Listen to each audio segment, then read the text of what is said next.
Electrostatic potential and capacitance और बात शुरू हो जाती है इंपॉर्टेंट फॉर्मूले की। तो फॉर्मूलाज भी लिखते हैं, फॉर्मूले भी लिखते हैं, स्पेलिंग ठीक है इसकी, प्लूरल इसी तरह लिखते हैं, फॉर्मूलाज या फॉर्मूली। चलिए बात शुरू करते हैं, कुछ इंपॉर्टेंट आपको मैं रिवाइज करा देता हूं, छोटे छोटे कॉन्सेप्ट या इंपॉर्टेंट फॉर्मूले। चलिए पहली बात जो होती है पोटेंशियल डिफरेंस की, दो पॉइंट के बीच में जब हम पोटेंशियल डिफरेंस की बात करते हैं VA VB के बीच में, तो ये होता है फॉर्मूला VA माइनस VB, आप जानते ही होंगे। इसको लिख सकते हैं WAB अपॉन Q0। एक चार्ज को, यूनिट चार्ज को एक पॉइंट से दूसरे पॉइंट तक ले जाने में जितना वर्क डन करना पड़ता है उसे हम बोलते हैं पोटेंशियल डिफरेंस। तो ये VA माइनस VB को हम क्या लिख सकते हैं, WAB। बेसिकली यहां पर लिखना चाहिए VB माइनस VBA। इसकी बात अगर करूं तो इसे डिफरेंस लिखा हुआ है, लेकिन इसको बेसिकली अगर मैं लिखूं तो इसको सही माने में आपको लिखना चाहिए VB माइनस VA। तो A से B तक ले जा रहे हैं अगर A से B तक, तो VB माइनस VA हो जाएगा आपका पोटेंशियल डिफरेंस। तो साहब ये पोटेंशियल डिफरेंस का फॉर्मूला हो गया। इसके बाद आगे की बात करते हैं। दूसरा देखिए दिया है इलेक्ट्रिक पोटेंशियल, वो था पोटेंशियल डिफरेंस। तो हम लोग जो फॉर्मूला लिखे थे पहले, VB minus VA is equal to WAB upon Q0।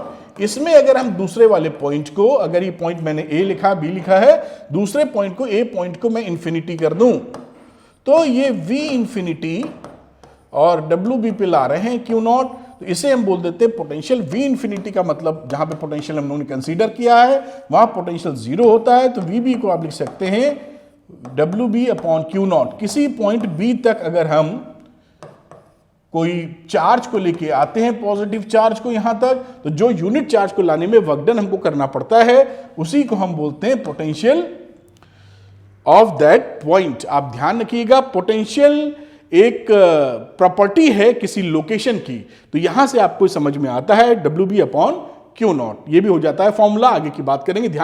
इसमें ध्यान ये रखिएगा कि इंफिनिटी पर हम लोग पोटेंशियल 0 लेते हैं, ये हमारा एजम्पशन है, ये कोई चीज हमने प्रूव नहीं की, क्योंकि पोटेंशियल डिफरेंस से ही लेना देना होता है। आगे की बात करते हैं फटाफट। Electric potential due to a point charge, point charge की वजह से कितना पोटेंशियल डिफरेंस आप पोटेंशियल मिलता है। कोई चार्ज रखा गया है Q किसी पॉइंट R पर, जो कि R डिस्टेंस दूर है, कितना पोटेंशियल होगा, तो 1 upon 4 pi epsilon not Q upon R होगा। ये फॉर्मूला आपको पता ही होगा, लेकिन दिमाग में ये सब बातें रहनी चाहिए। आइए आगे की बात करते हैं। अब लिखा है electric potential at N axial point of a dipole. आप जानते ही हैं, अगर ये माइनस प्लस का कोई मैं डाइपोल लेके चलूं, माइनस Q प्लस Q ये चार्ज है, तो यहां से अगर मैं दूरी ले लेता हूं किसी पॉइंट की R बेटा, पॉइंट P पर, मैं ये निकालना चाहूं कि इसका पोटेंशियल कितना होगा, तो पोटेंशियल की वैल्यू होती है P is equal to 1/4 pi epsilon naught. तो यहां डाइपोल में जो एक्सेल पोजीशन होती है वहां पर वैल्यू आ जाएगी P अपॉन R स्क्वायर। इसको भी ध्यान रखिएगा बेटा, ये पोटेंशियल है, ये कौन सा है, axial point on a dipole, जो R डिस्टेंस यहां से दूर है, पॉइंट P है, ये डाइपोल मोमेंट। आप जानते ही हैं डाइपोल मोमेंट का मतलब होता है P is equal to 2QL magnitude wise. ठीक है, आगे की चर्चा करते हैं हम लोग। अब electric potential at an equatorial position, मान लीजिए ये माइनस Q है, एक डाइपोल है प्लस Q है, और इक्वेटोरियल पोजीशन का है इसका परपेंडिकुलर बाइसेक्टर के किसी पॉइंट P पर। अब जानते ही दोनों का डिस्टेंस क्योंकि परपेंडिकुलर बाइसेक्टर है, इसलिए हमेशा R आ जाएगा। उस सिचुएशन में हमारा जो पोटेंशियल होगा किसी भी पॉइंट पर वो हो जाता है 0। तो ये भी ध्यान रखिएगा कि इक्वेटोरियल पोजीशन पर आपको हमेशा पोटेंशियल कितने वाला मिलने वाला है, 0। ध्यान रखिएगा। आगे चलते हैं हम लोग। Electric potential due to a system of charges, किसी मान लीजिए कोई सारे चार्जेस रखे गए हैं Q1 Q2 और एक और ले लेते हैं माइनस Q3। किसी पॉइंट P पर हमें अगर पोटेंशियल निकालना है VP, तो हम लोग क्या करेंगे, जो जो पोटेंशियल इन तीनों की वजह से बन रहा है उनको ऐड अप करेंगे। यानी एक तरीके से VQ1 समझाने के लिए प्लस VQ2 और इसी तरह VQ3, जो पोटेंशियल होगा तीनों को जोड़ देंगे, उससे हमें पोटेंशियल मालूम हो जाएगा। तो ये भी कोई स्पेशल बात नहीं है, बस आपके ध्यान में रखने वाली बात है। आइए अब देखते हैं अगला, relation between electric field and potential. ये बड़ी इंपॉर्टेंट बात है। इलेक्ट्रिक फील्ड और पोटेंशियल के बीच में जो रिलेशन है वो माइनस dV अपॉन dr होता है। ये रिलेशन कुछ खास मानो, इसको कभी कभी हम लोग minus delta V upon delta R भी लिख देते हैं अगर कुछ वैल्यू बड़ी हो। इस फॉर्मूले में देखिए, ये जो फॉर्मूला है, इस फॉर्मूले एक बात ध्यान देने योग्य है कि जब भी हम बात करेंगे इसमें आर की, वो इलेक्ट्रिक फील्ड के, मैं कलर बदलता हूं, ये आर क्या है, दिस इज द मूवमेंट। ये मूवमेंट या तो इलेक्ट्रिक फील्ड की डायरेक्शन में होगा आर, या उसकी विपरीत दिशा में आर होगा।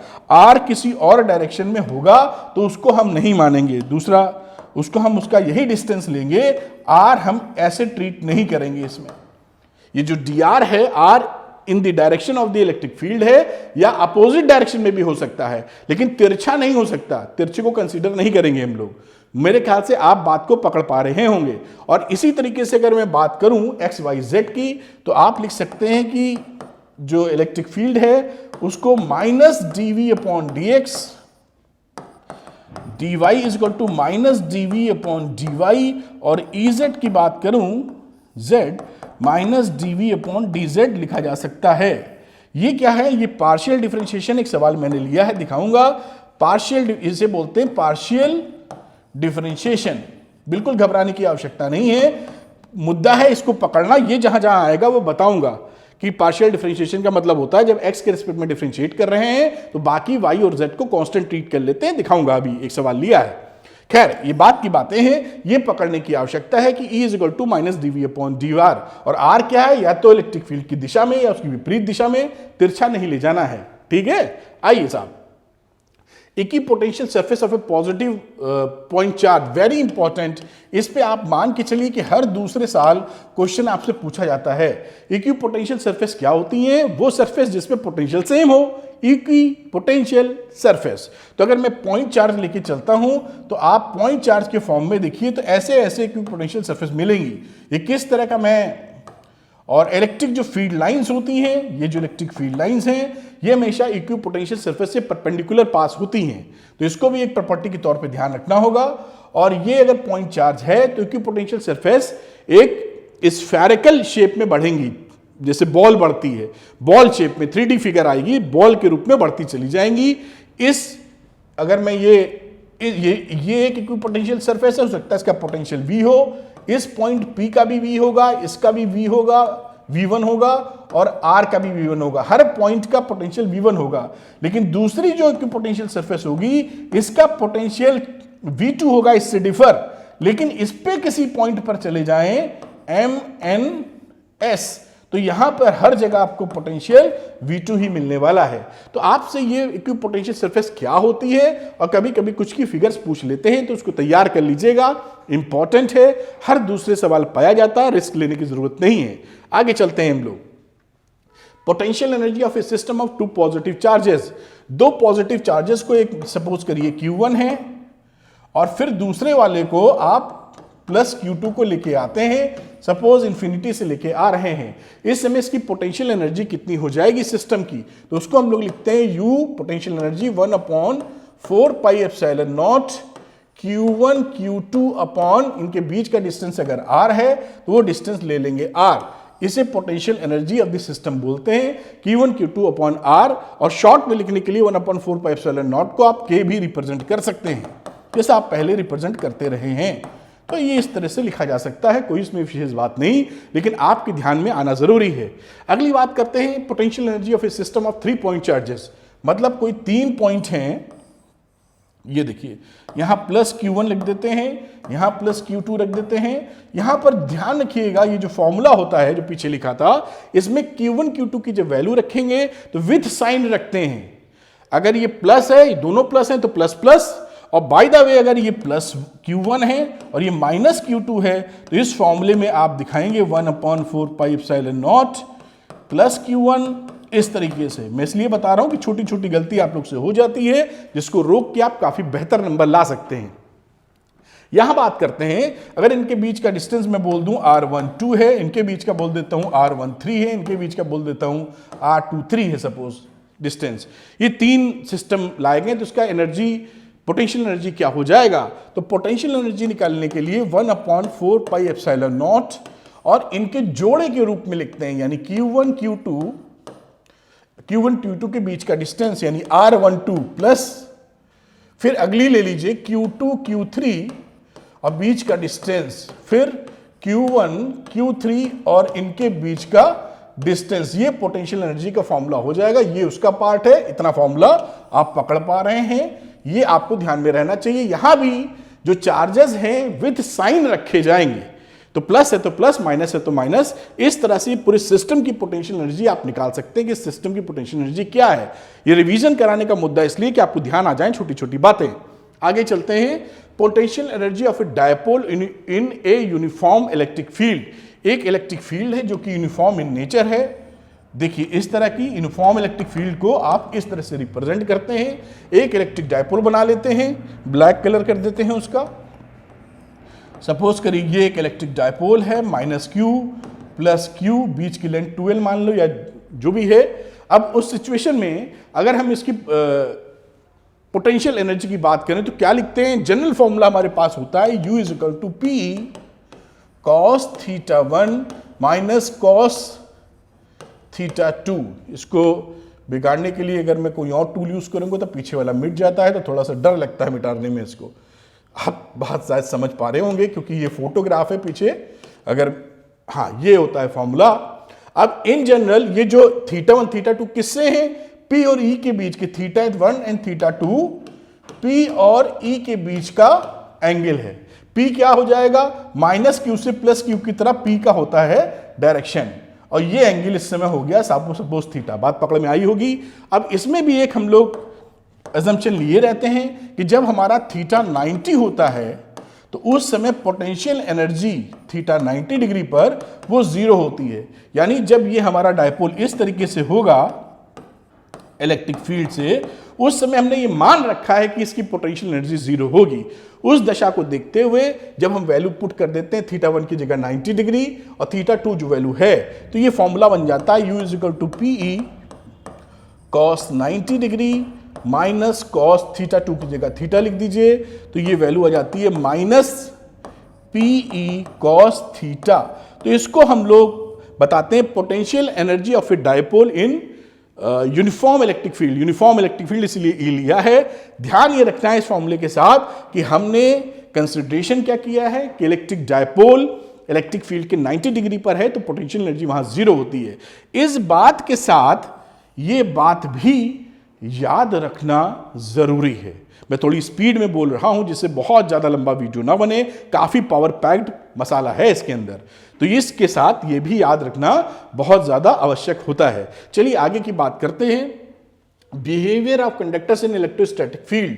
तो एक कंडक्टर अगर ले लें हम लोग और इलेक्ट्रोस्टैटिक फील्ड्स के अंदर ही कंडक्टर है, तो यहां पर कंडक्टर में जो इलेक्ट्रिक फील्ड होती है उसकी वैल्यू होती है सिग्मा अपॉन एप्सिलॉन नॉट, या उसकी बात करें इलेक्ट्रिक फील्ड क्योंकि एक वेक्टर क्वांटिटी है तो एन कैप लगा देते हैं। यानी यहां से जो इलेक्ट्रिक फील्ड बनता है इसका वो सरफेस के करीब में परपेंडिकुलर टू द सरफेस होता है। तो इस फॉर्मूले को भी याद रखिए जैसे कि आप जहां मौका लगे वहां इस्तेमाल कर सकें। आगे की बात करते हैं कैपेसिटेंस ऑफ ए कैपेसिटर। आप जानते हैं फॉर्मूला होता है Q is equal to C into V, या C को लिखें तो Q upon V। This is the capacitance. Capacitance SI system में इसकी यूनिट होती है फेरेड और F से उसका सिंबल दिखाते हैं आप।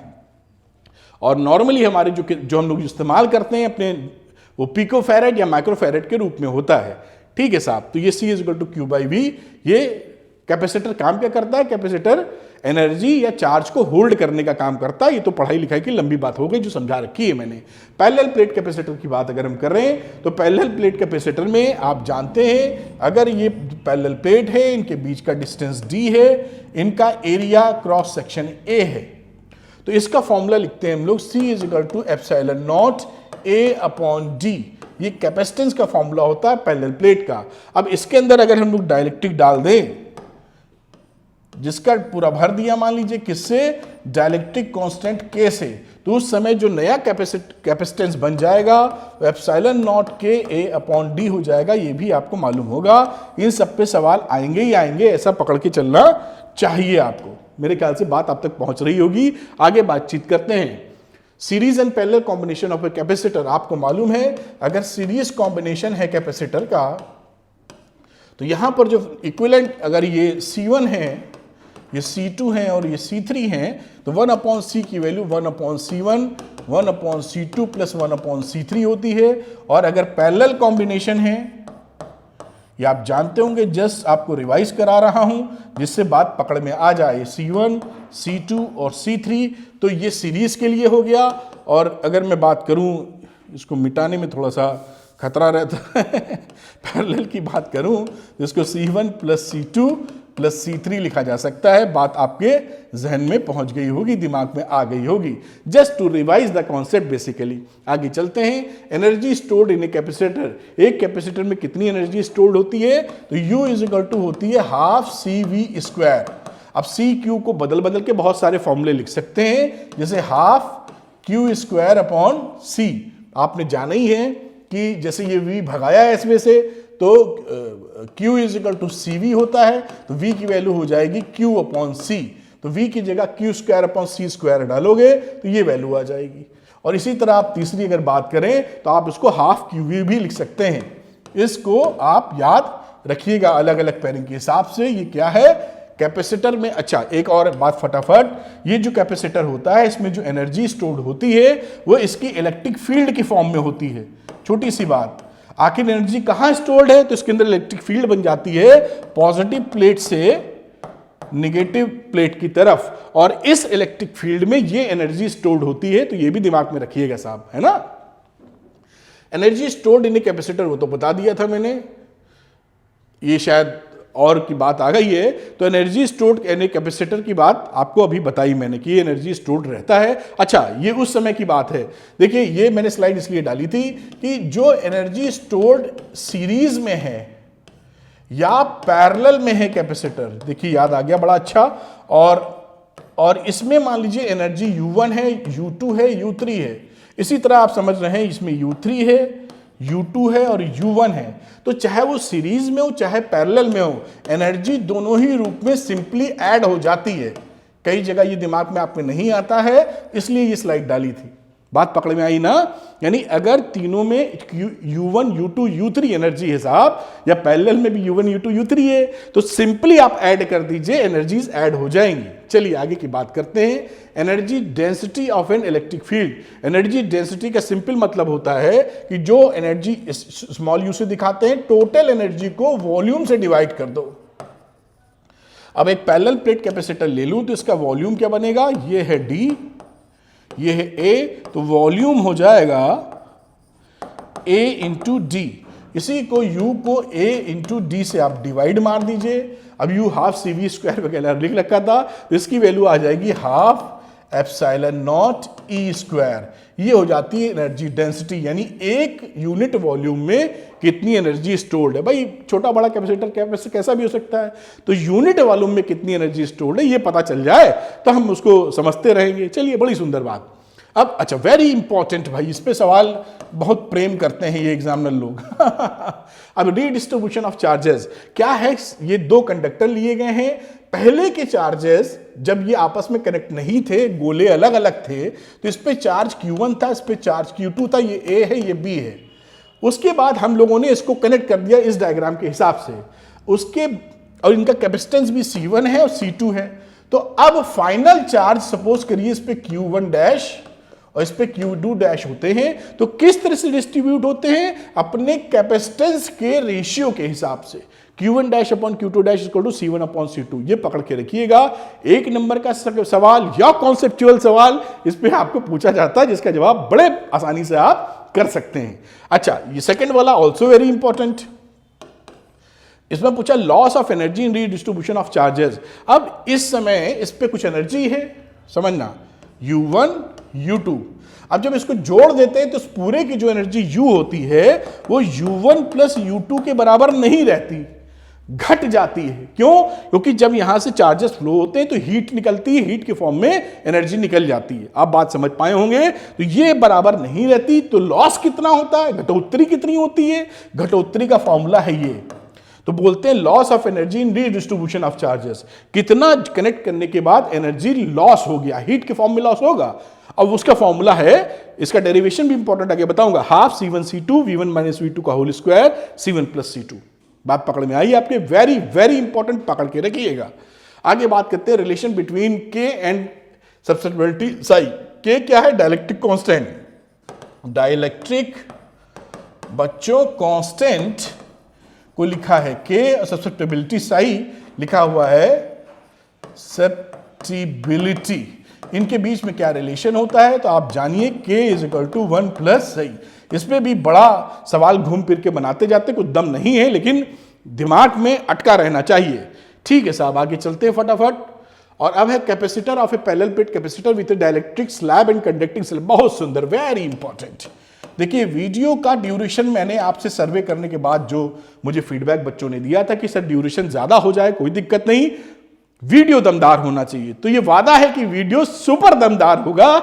ऐसा वीडियो पूरे YouTube पे मौजूद नहीं मिलेगा, बस आपका प्यार और सपोर्ट चाहिए। आइए बात शुरू करते हैं तुरंत। प्योर पढ़ाई, प्योर टीचिंग। तो यहां पर बात कर रहे हैं हम लोग, अगर यहां पर एक हमने क्या है, ये कैपेसिटर है, इसके बीच का D ले लिया, इसका cross section area suppose A है, और इसके अंदर मैं डाइलेक्ट्रिक डाल देता हूं। जिस डाइलेक्ट्रिक की जो मोटाई है वो T है, T का मतलब ये है, ये T, दिस इज T, और इसका डाइलेक्ट्रिक कांस्टेंट K है। तो नया वाला जो C बनता है वो बनता है एप्सिलॉन नॉट A, नया वाला C, मतलब इसको डालने के बाद D minus T plus T by के।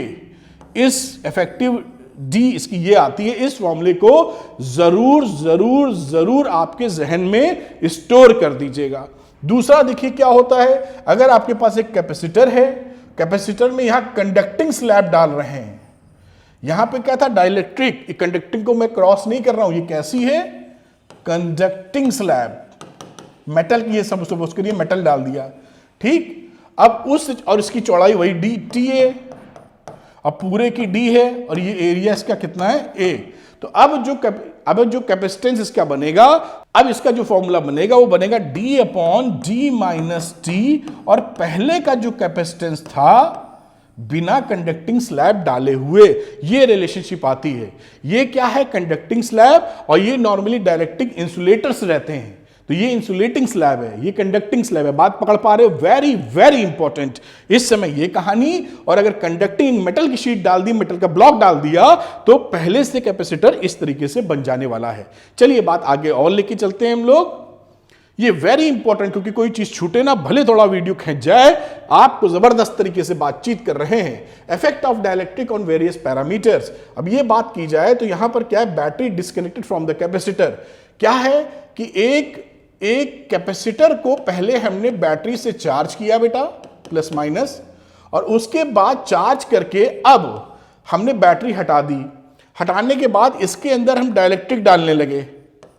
क्या डालने लगे बेटा, डाइलेक्ट्रिक। पहली सिचुएशन है बैटरी डिस्कनेक्टेड, और इस सिचुएशन में बैटरी लगी ही है, इसको बैटरी को नहीं हटाए हैं, और अब डाइलेक्ट्रिक डाल रहे हैं इसके अंदर। बात पकड़ पा रहे हो? अब डाइलेक्ट्रिक इसके अंदर डाल रहे हैं, जिसका डाइलेक्ट्रिक कांस्टेंट के वगैरह है, ये सब लिखा है। तो क्या होगा, अगर इसका शुरुआती दौर का जो कैपेसिटेंस है बिना किसी डाइलेक्ट्रिक डाले सी नॉट, दोनों का सी नॉट होगा, शुरुआती दौर है, तो क्या क्या फर्क पड़ने वाला है।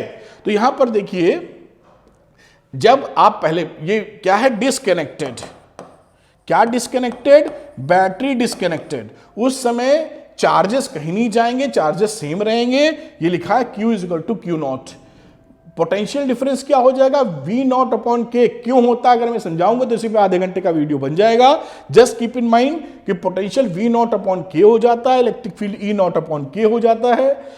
जो कैपेसिटेंस है दोनों ही केस में के टाइम्स बढ़ जाता है। आप जानते ही डाइलेक्ट्रिक डालने पर ये देखिए दोनों ही केस में बढ़ जाता है, और एनर्जी U नॉट अपॉन के टाइम्स कम हो जाती है। अगर बैटरी कनेक्टेड है, पोटेंशियल सप्लाई किया जा रहा है V, तो भाई किसी भी कीमत पर जब बैटरी लगी है तो पोटेंशियल तो नहीं बदलने देगी, उसका तो काम ही है सेम पोटेंशियल मेंटेन करके रखना। तो यहां पर देखिए V और V नॉट दोनों हो जाते हैं बराबर। V हो जाएगा V नॉट, E हो जाएगा E नॉट, और C हो जाएगा K टाइम्स कैपेसिटेंस बढ़ जाएगा, और यहां एनर्जी भी K टाइम्स बढ़ जाएगी। तो ये पहला पार्ट जो था, मेरे ख्याल से अब इंपॉर्टेंट डेरिवेशंस आते हैं, ये पार्ट खत्म होता है बच्चों। This is very very important revision, क्योंकि ये समय भले लगे लेकिन आप अगर साथ में लिख रहे हैं तो पूरा चैप्टर का धूम धड़ाका कर देंगे।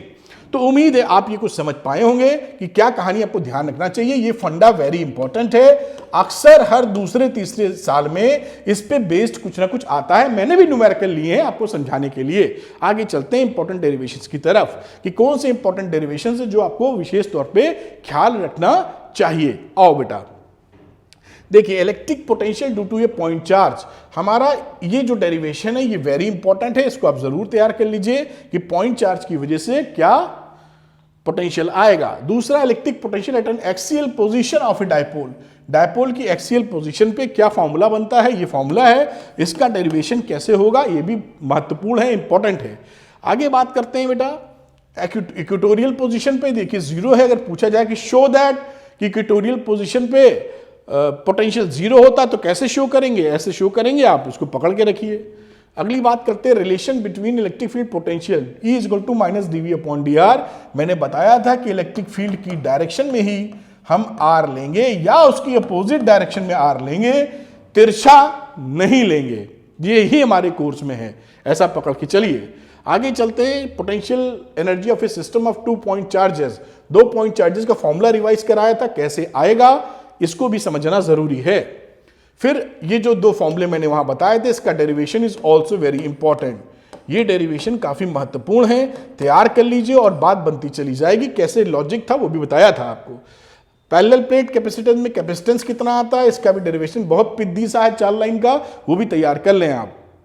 आगे बात करें सीरीज कॉम्बिनेशन, पैरेलल कॉम्बिनेशन, ये सब कैसे आता है, बिल्कुल 5-5 मिनट के डेरिवेशंस भी नहीं हैं अगर आप बात करें। फिर जो मैंने बात आपकी थी कि फॉर्मूला वही लिखा हुआ है एप्सिलॉन नॉट ए, और इसको लिख सकते हैं d minus T plus T by के। इसका डेरिवेशन भी आपसे पूछा जाता है, ये एक इंपॉर्टेंट डेरिवेशन है बेटा। ये कहानी आप समझ रहे होंगे, एक इसमें डाइलेक्ट्रिक स्लैब इंसर्ट किया गया था, इसका टी चौड़ाई था डाइलेक्ट्रिक स्लैब का, इसका पूरा d था, इसका k था डाइलेक्ट्रिक कांस्टेंट, एरिया था क्रॉस सेक्शन a। उस सिचुएशन की बात है कि जब पैरेलल प्लेट कैपेसिटर में एक डाइलेक्ट्रिक अंदर डालते हैं तो उसके कैपेसिटेंस कितना आता है, उसका डेरिवेशन। अब loss of energy very important, कभी भी पूछा जा सकता है, ये आपको पता होना चाहिए कि loss of energy show that करके आ जाता है, मैंने समझाया था। ये डेरिवेशन बहुत महत्वपूर्ण है, आना चाहिए। मैंने बिल्कुल कोशिश की है कि कुछ भी नहीं मिले, आपका काम सुपरहिट और ठीक है साहब, ये कहानी हो जाती है अपनी किस चीज की, फॉर्मूला रिवीजन, काफी कुछ पार्ट। अब यहां से सवाल लगाने की बारी आती है, तो चलिए सवाल लगाना शुरू करते हैं। तो बच्चों करते हैं एमसीक्यू क्वेश्चंस, बहुत इंटरेस्टिंग और इंपॉर्टेंट। तो एमसीक्यू क्वेश्चंस ये रहे। पहला क्वेश्चन लेते हैं, पूछा गया what is the electric potential at a distance of 90 meter from 3 microcoulomb. आप जानते हैं जो पोटेंशियल का फॉर्मूला होता है 1/4 pi epsilon not Q upon R होता है। 1/4 पाई एप्सिलॉन नॉट की वैल्यू होती है 9 × 10 की पावर 9, Q की वैल्यू दे रखी है 3 माइक्रोकूलम, 3 × 10 की पावर -6 और 90 मीटर नीचे आ गया। अब यहां से अगर आप कैंसिल आउट करते हैं, आप देखिए 9 से तो ये आ जाएगा 10 और ये हो जाएगा 0.3 × 10 की पावर 3, तो ये वैल्यू आ जाती है 300 और ये 300 वोल्ट है। तो option number B is correct, इसका आंसर बी हो जाएगा। इस तरीके से आप ये जो क्वेश्चंस मैं करा रहा हूं करिए, फिर इसको पॉज करके खुद भी लगाइएगा तो बहुत अच्छी प्रैक्टिस हो जाएगी।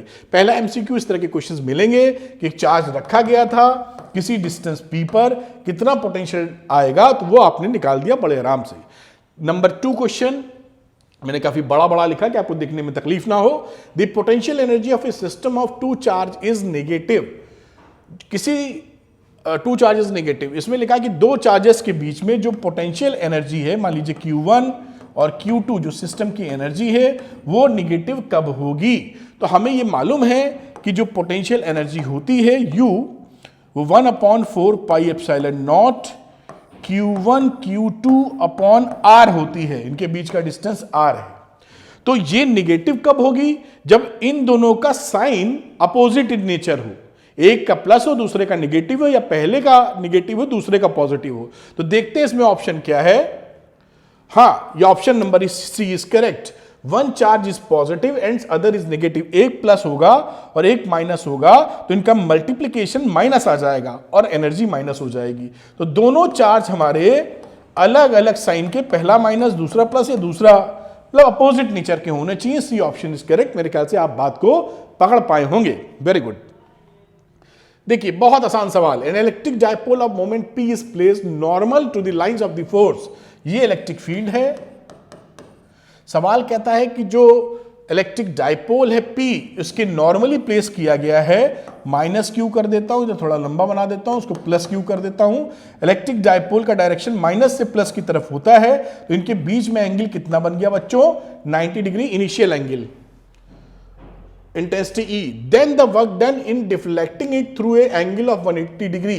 अब 180 डिग्री डिफ्लेक्ट कर दिए हैं, फिर से घुमाएं, तो जब घुमाए होंगे तो 180 डिग्री में क्या हो गया होगा? ये ऊपर पहुंच गया, ये नीचे। भाई ऐसे कोई चीज रखी है और ऐसे घुमाओगे तब तो 180 डिग्री घूमेगा। तो नई सिचुएशन कैसे हो गई बेटा?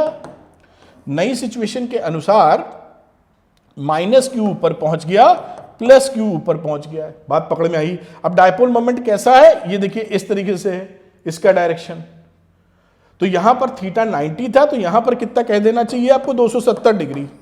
मैं पूरा 180 और घुमा दिए हो ना, पकड़ गए तो 180 घुमा दियो तो 180 जोड़ दिया हमने, इसमें कौन सी बड़ी बात है।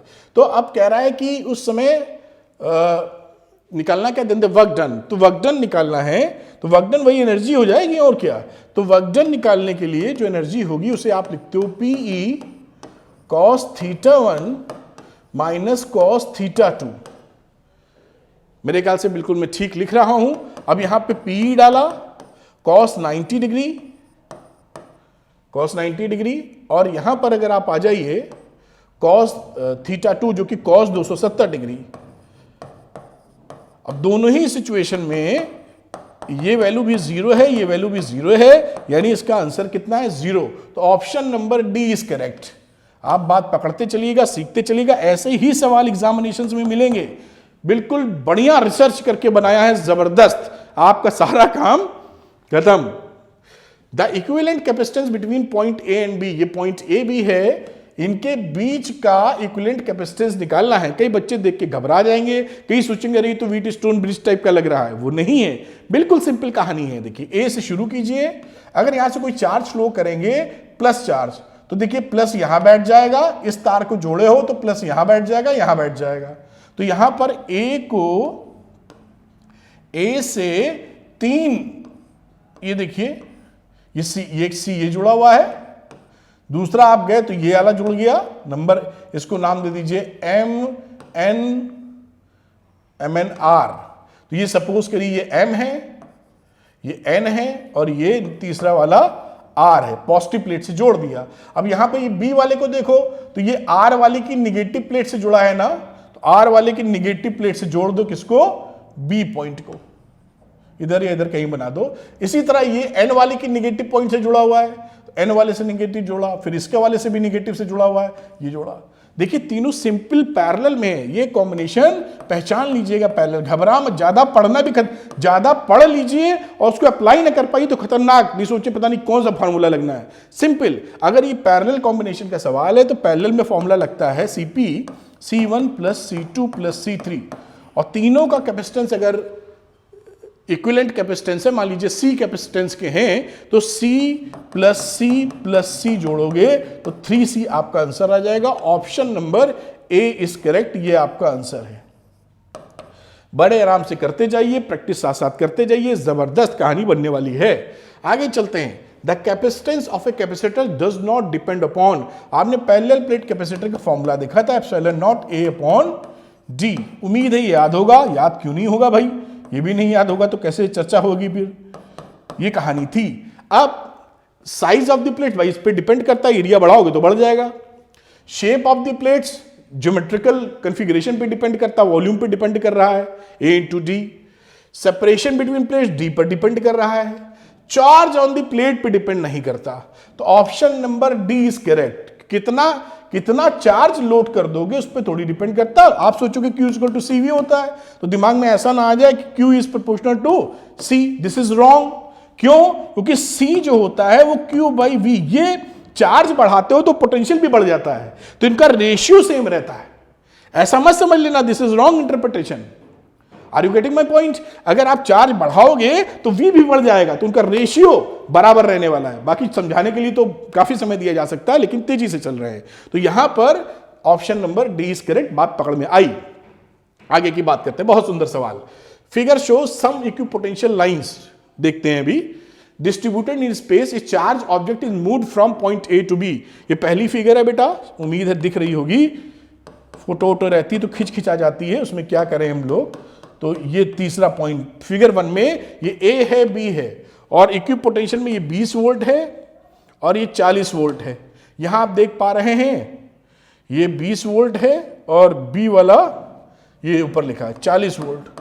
इसी तरह यहां है 20 वोल्ट और ये 40 वोल्ट। देखिए साहब, अब कह रहा है इक्विपोटेंशियल सरफेस पे ए से बी अगर हम ले जाएं ऑब्जेक्ट को, तो क्या स्टेटमेंट पास किया जाए। लिखा द वर्क डन, सारी कहानी वर्क डन की है। आप जान रहे हैं कि जो V is equal to W upon Q होता है, उम्मीद है पता है आपको। W की वैल्यू होती है QV या VQ, जो भी लिख दीजिए आप। और यहां पर लिखना चाहिए, तो अगर मैं डेल्टा W लिखूं तो Q इंटू डेल्टा V लिखना चाहिए बेसिकली, है ना। तो Q तो सेम ही है, कोई भी चार्ज ले जा रहे हैं, चार्ज ऑब्जेक्ट जो चार्ज है वो तो बराबर बना हुआ है। डेल्टा V देखते हैं, तो यहां पर देखिए डेल्टा V कितना हो गया, 40 में से 20 घटा दोगे तो डेल्टा V इज 20। 40 में से 20, यहां भी 40 में से 20, यहां भी 40 में से 20, तो तीनों में डेल्टा V सेम है, तो वर्क डन तीनों में सेम है, Q इंटू डेल्टा V। बात पकड़ में आ रही है? तो ऑप्शन नंबर सी सही हो जाएगा। The work done is the same in the figure 1, 2, 3 and answer is C. इस तरह से आप सवाल कंप्लीट कर सकते हैं। मुझे उम्मीद है कि ये बात पकड़ में आ रही होगी। चलते हैं अगले सेगमेंट पे, न्यूमेरिकल्स पर। तो बच्चों करते हैं न्यूमेरिकल्स, जबरदस्त, सारा काम तैयार, फर्स्ट क्लास। तो इंपॉर्टेंट क्वेश्चंस यानी न्यूमेरिकल्स अभी इस चैप्टर के लिए पहला न्यूमेरिकल आपके सामने है। और ये सारी चीज कहां से, जो बोर्ड एग्जाम में आए हुए सवाल हैं और जो अक्सर पूछे जाते हैं। ठीक है साहब, तो 3 पॉइंट्स ABC लाइन है यूनिफॉर्म इलेक्ट्रिक फील्ड। ये 3 पॉइंट बने ABC, मेरे ख्याल से दिख रहे हैं आपको, ये A, ये B और ये C। और इलेक्ट्रिक फील्ड की वैल्यू दे रखी है, देखिए 5 इंटू 10 की पावर 3 लिख लेता हूं फटाफट। न्यूमेरिकल करने का वसूल, प्रिंसिपल, गाइडलाइन, जो डाटा दिया गया है उसको छाप मारो, लिख मारो। As shown in the figure, find the potential difference between A and C। A और C के बीच का पोटेंशियल डिफरेंस निकालना है।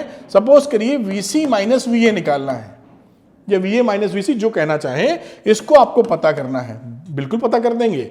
अब यहां पर देखिए, आपने एक रिलेशनशिप पकड़ा था, E is equal to minus DV upon DR या minus delta V upon delta R। ये माइनस साइन तो ये बताता था कि इलेक्ट्रिक फील्ड की डायरेक्शन में आगे बढ़ते जाओगे तो पोटेंशियल कम होता जाएगा। तो ये माइनस का उतना ही डिफरेंस है, वरना delta V upon delta R को इस्तेमाल किया जा सकता है। अब आपको मैंने जो बताया था कि इलेक्ट्रिक फील्ड की डायरेक्शन में ही R लेना है या उसकी विपरीत दिशा में, तिरछा विरछा नहीं चलेगा। तो यहां पर A और C का जिक्र किया गया है, तो A C के जिक्र में अगर मैं ये लिखूं, यहां पर देखो E इलेक्ट्रिक फील्ड, माइनस छोड़ देते हैं, अभी मैग्नीट्यूड की बात कर रहे हैं, नीचे लिखते हैं डेल्टा R और डेल्टा V को लिख देता हूं मैं VC माइनस VA। इसी फॉर्मूले को एक्सटेंड करके लिखा है। तो डेल्टा R क्या होगा, ये 5 नहीं लेना, मैंने कहा तिरछा विरछा नहीं चलेगा, सीधा चलेगा केवल, या तो ऐसे या तो ऐसे। तो यहां आगे बढ़े तो हमें ये रिक्वायरमेंट है, this is 4, 3, 4, 5 right angle triangle है, ट्रायड बन गया 4। तो हमें क्या लेना है, VC माइनस VA, E और डेल्टा R की जगह हम लोग E की वैल्यू डेल्टा R की जगह 4 लिखेंगे, 4 सेंटीमीटर। तो 5 इंटू 10 की पावर 3 और सेंटीमीटर लिख दो 4 इंटू 10 की पावर माइनस 2। ठीक, आंसर आ जाएगा। अब क्या है आंसर, अच्छा आंसर तो उसमें लिखा ही नहीं है, अभी देखते हैं कितना आता है। तो ये हो गया 5 4 जा 20 और ये हो गया 10, 200 वोल्ट इसका आंसर है। मेरे ख्याल से आप बात पकड़ पाए, 200 वोल्ट इज द आंसर। इस तरह से सवाल करेंगे। ये छोटे छोटे सवाल नीट में भी पूछे जाते हैं, बहुत आसान। खैर नीट का जिक्र बाद में, बोर्ड की बात करते हैं, बोर्ड में भी खूब पूछे जाते हैं। आइए दूसरे न्यूमेरिकल को पकड़ते हैं और समझते हैं उसी का। भाई, a test charge Q is moved without acceleration from A to C। कोई टेस्ट चार्ज ए से लेकर सी तक पहुंचना है, लेकिन पहुंचे कैसे उसका भी निर्देश दिया, एरो लगा हुआ है। Along the path from A to B, A से पहले बी की तरफ गए, यहां पहुंचे, फिर उसके बाद and then from B to C, उसके बाद हम लोग बी से सी गए। मतलब हम सीधे नहीं पहुंचे, ऐसे ऐसे गए। चलो भाई ठीक। In electric field as shown in the figure, दिख गया हमको। Calculate the potential difference between A and C, हमको ए और सी का पोटेंशियल डिफरेंस निकालना है। ठीक है, मैं VC माइनस VA लिख देता हूं अभी। Calculate the potential difference between A and C निकालेंगे। At which point of the two is the electric potential more and why. अरे electric potential more and why तो पहले ही हम समझ गए थे। क्यों? क्योंकि आप इलेक्ट्रिक फील्ड की दिशा में बढ़ोगे, इस तरफ R बढ़ाओगे तो पोटेंशियल ड्रॉप हो जाता, नेगेटिव साइन था, और उसकी विपरीत दिशा में बढ़ रहे हो तो पोटेंशियल अप होगा। यानी VC की वैल्यू बड़ी होगी VA से, कि इलेक्ट्रिक फील्ड की विपरीत दिशा में जितना भी पहुंचते चले जाओगे पोटेंशियल बढ़ेगा, इलेक्ट्रिक फील्ड की दिशा में बढ़ते जाओगे पोटेंशियल गिरेगा। बात पकड़, यही तो कहानी समझाई गई थी इसमें, कि अगर इलेक्ट्रिक फील्ड की दिशा में आप बढ़े तो पोटेंशियल ड्रॉप करेगा। बात पकड़ में आ गई।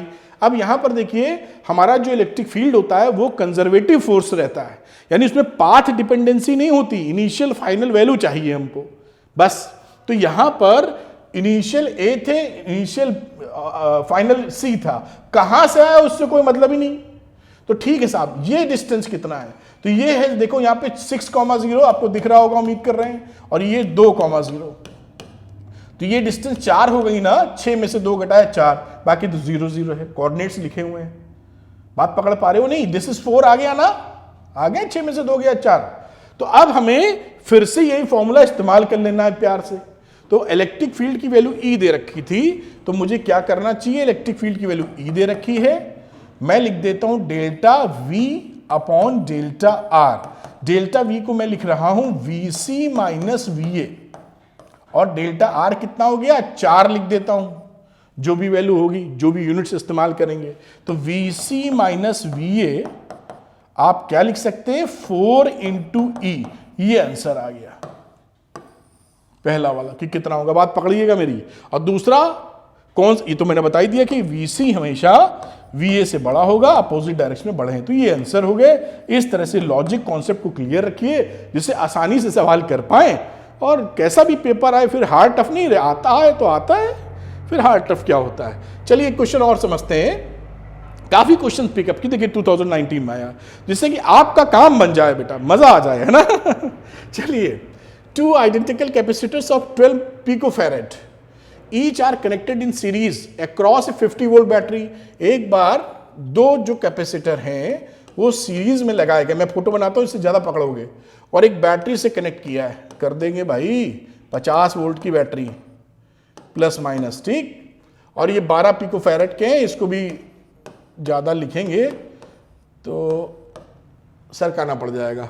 Calculate the electrostatic energy stored in the combination. अच्छा, इलेक्ट्रोस्टैटिक एनर्जी कितनी स्टोर्ड है बताना है, हम बताएंगे।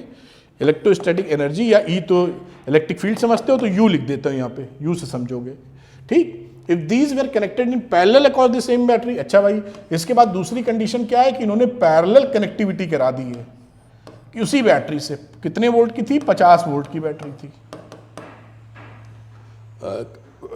Find out the value of the energy stored in this combination. अच्छा, ये 2 पार्ट एक तरीके से बन गए हैं, एक बार सीरीज वाला कर दो और एक बार पैरेलल वाला कर दो, कर देंगे, कोई टेंशन नहीं।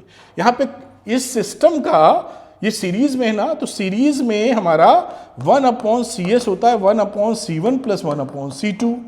तो पिकोफैरेड को लिखे रहने देते हैं, कितना है? 12। तो 1/12 प्लस 1/12।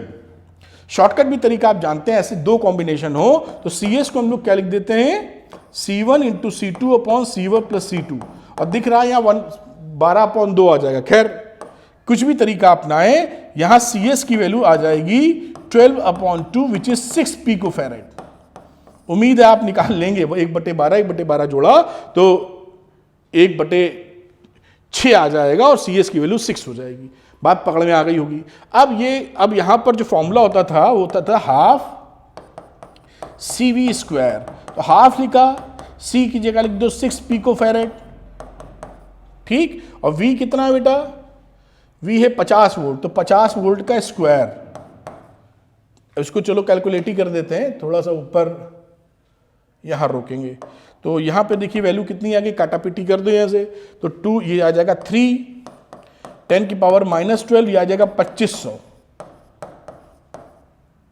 तो 25 इंटू 3 7.5 आ जाएगा, 75 आ जाएगा, और 3 जीरो कम कर दो तो आ गया 7.5 इंटू 10 की पावर -9 एनर्जी है, जूल में आ गया।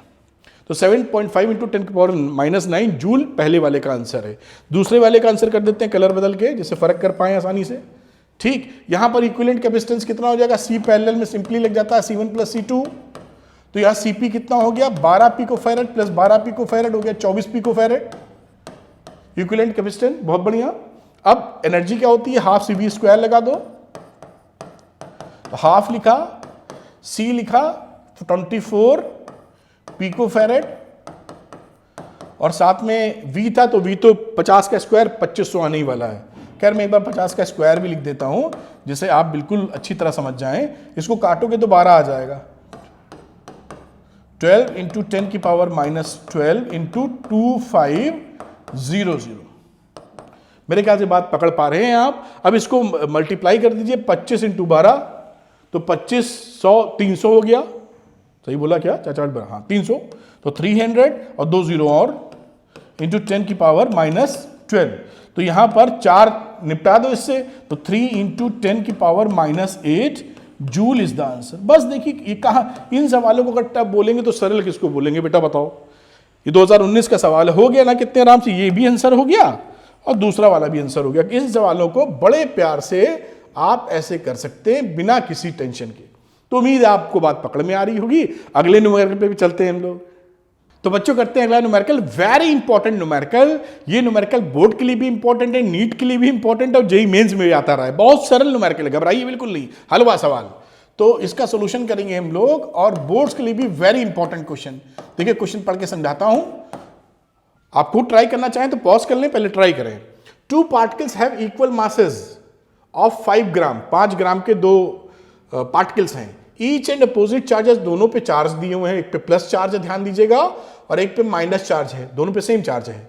दे are released from rest with a separation of 1 metre. यानी मैं बात करूं अगर, तो प्लस क्यू यहां रखा है सपोज, और यहां कहीं माइनस क्यू रखा है। समझिए बात, इनके बीच का सेपरेशन है 1 मीटर। अब दोनों में अट्रैक्शन लगेगा, इनको रिलीज किया गया है, तो एक दूसरे को खींचेंगे, दौड़ पड़ेंगे एक दूसरे की तरफ। They are released from rest with a separation of 1 meter between them. Find the speeds of particles. ध्यान दीजिए, कई बच्चे पूछते रहते हैं क्लास में मुझे कैसे होगा सवाल। Speed of particle when the separation is reduced to 50 centimetre. अभी क्या, जब ये दौड़ के पास में आएंगे, ये देखिए पास में आ गए, प्लस क्यू छोटा बना दिया, माइनस क्यू, और इनके बीच का जो डिस्टेंस है वो अब 50 सेंटीमीटर है। क्योंकि ये दोनों दौड़ रहे हैं, तो इस समय जब पहुंचेंगे इस इंस्टेंट पर, इनका कितना वेलोसिटी होगा, इसका कितना वेलोसिटी है, और दोनों का सेम ही होगा। क्यों? क्योंकि दोनों का मास है बराबर और फोर्स भी है बराबर। तो F इक्वल टू ma आप जानते ही हैं। तो जब मास भी बराबर, फोर्स भी बराबर, सब सिचुएशन बराबर, तो दोनों का वेलोसिटी भी सेम बराबर हो जाएगा। तो v इसका होगा तो v उसका होगा, पहली बात। दूसरी बात, इस सवाल को निकालने के कई तरीके हैं, लेकिन एनर्जी कंजर्वेशन से सबसे सरल तरीके से निकलेगा। वरना आप कैलकुलस भी लगा सकते हैं, वो नहीं करेंगे हम लोग, सरल मेथड अपनाएंगे, एनर्जी कंजर्वेशन। ठीक, बात पकड़ में आई ना? सिचुएशन क्या है, इस समय इसकी वेलोसिटी और दोनों वेलोसिटी है सेम, क्योंकि दोनों का है मास सेम, दोनों पे फोर्स सेम, तो दोनों का एक्सीलरेशन सेम, तो वेलोसिटी भी सेम। बात पकड़ में आ गई?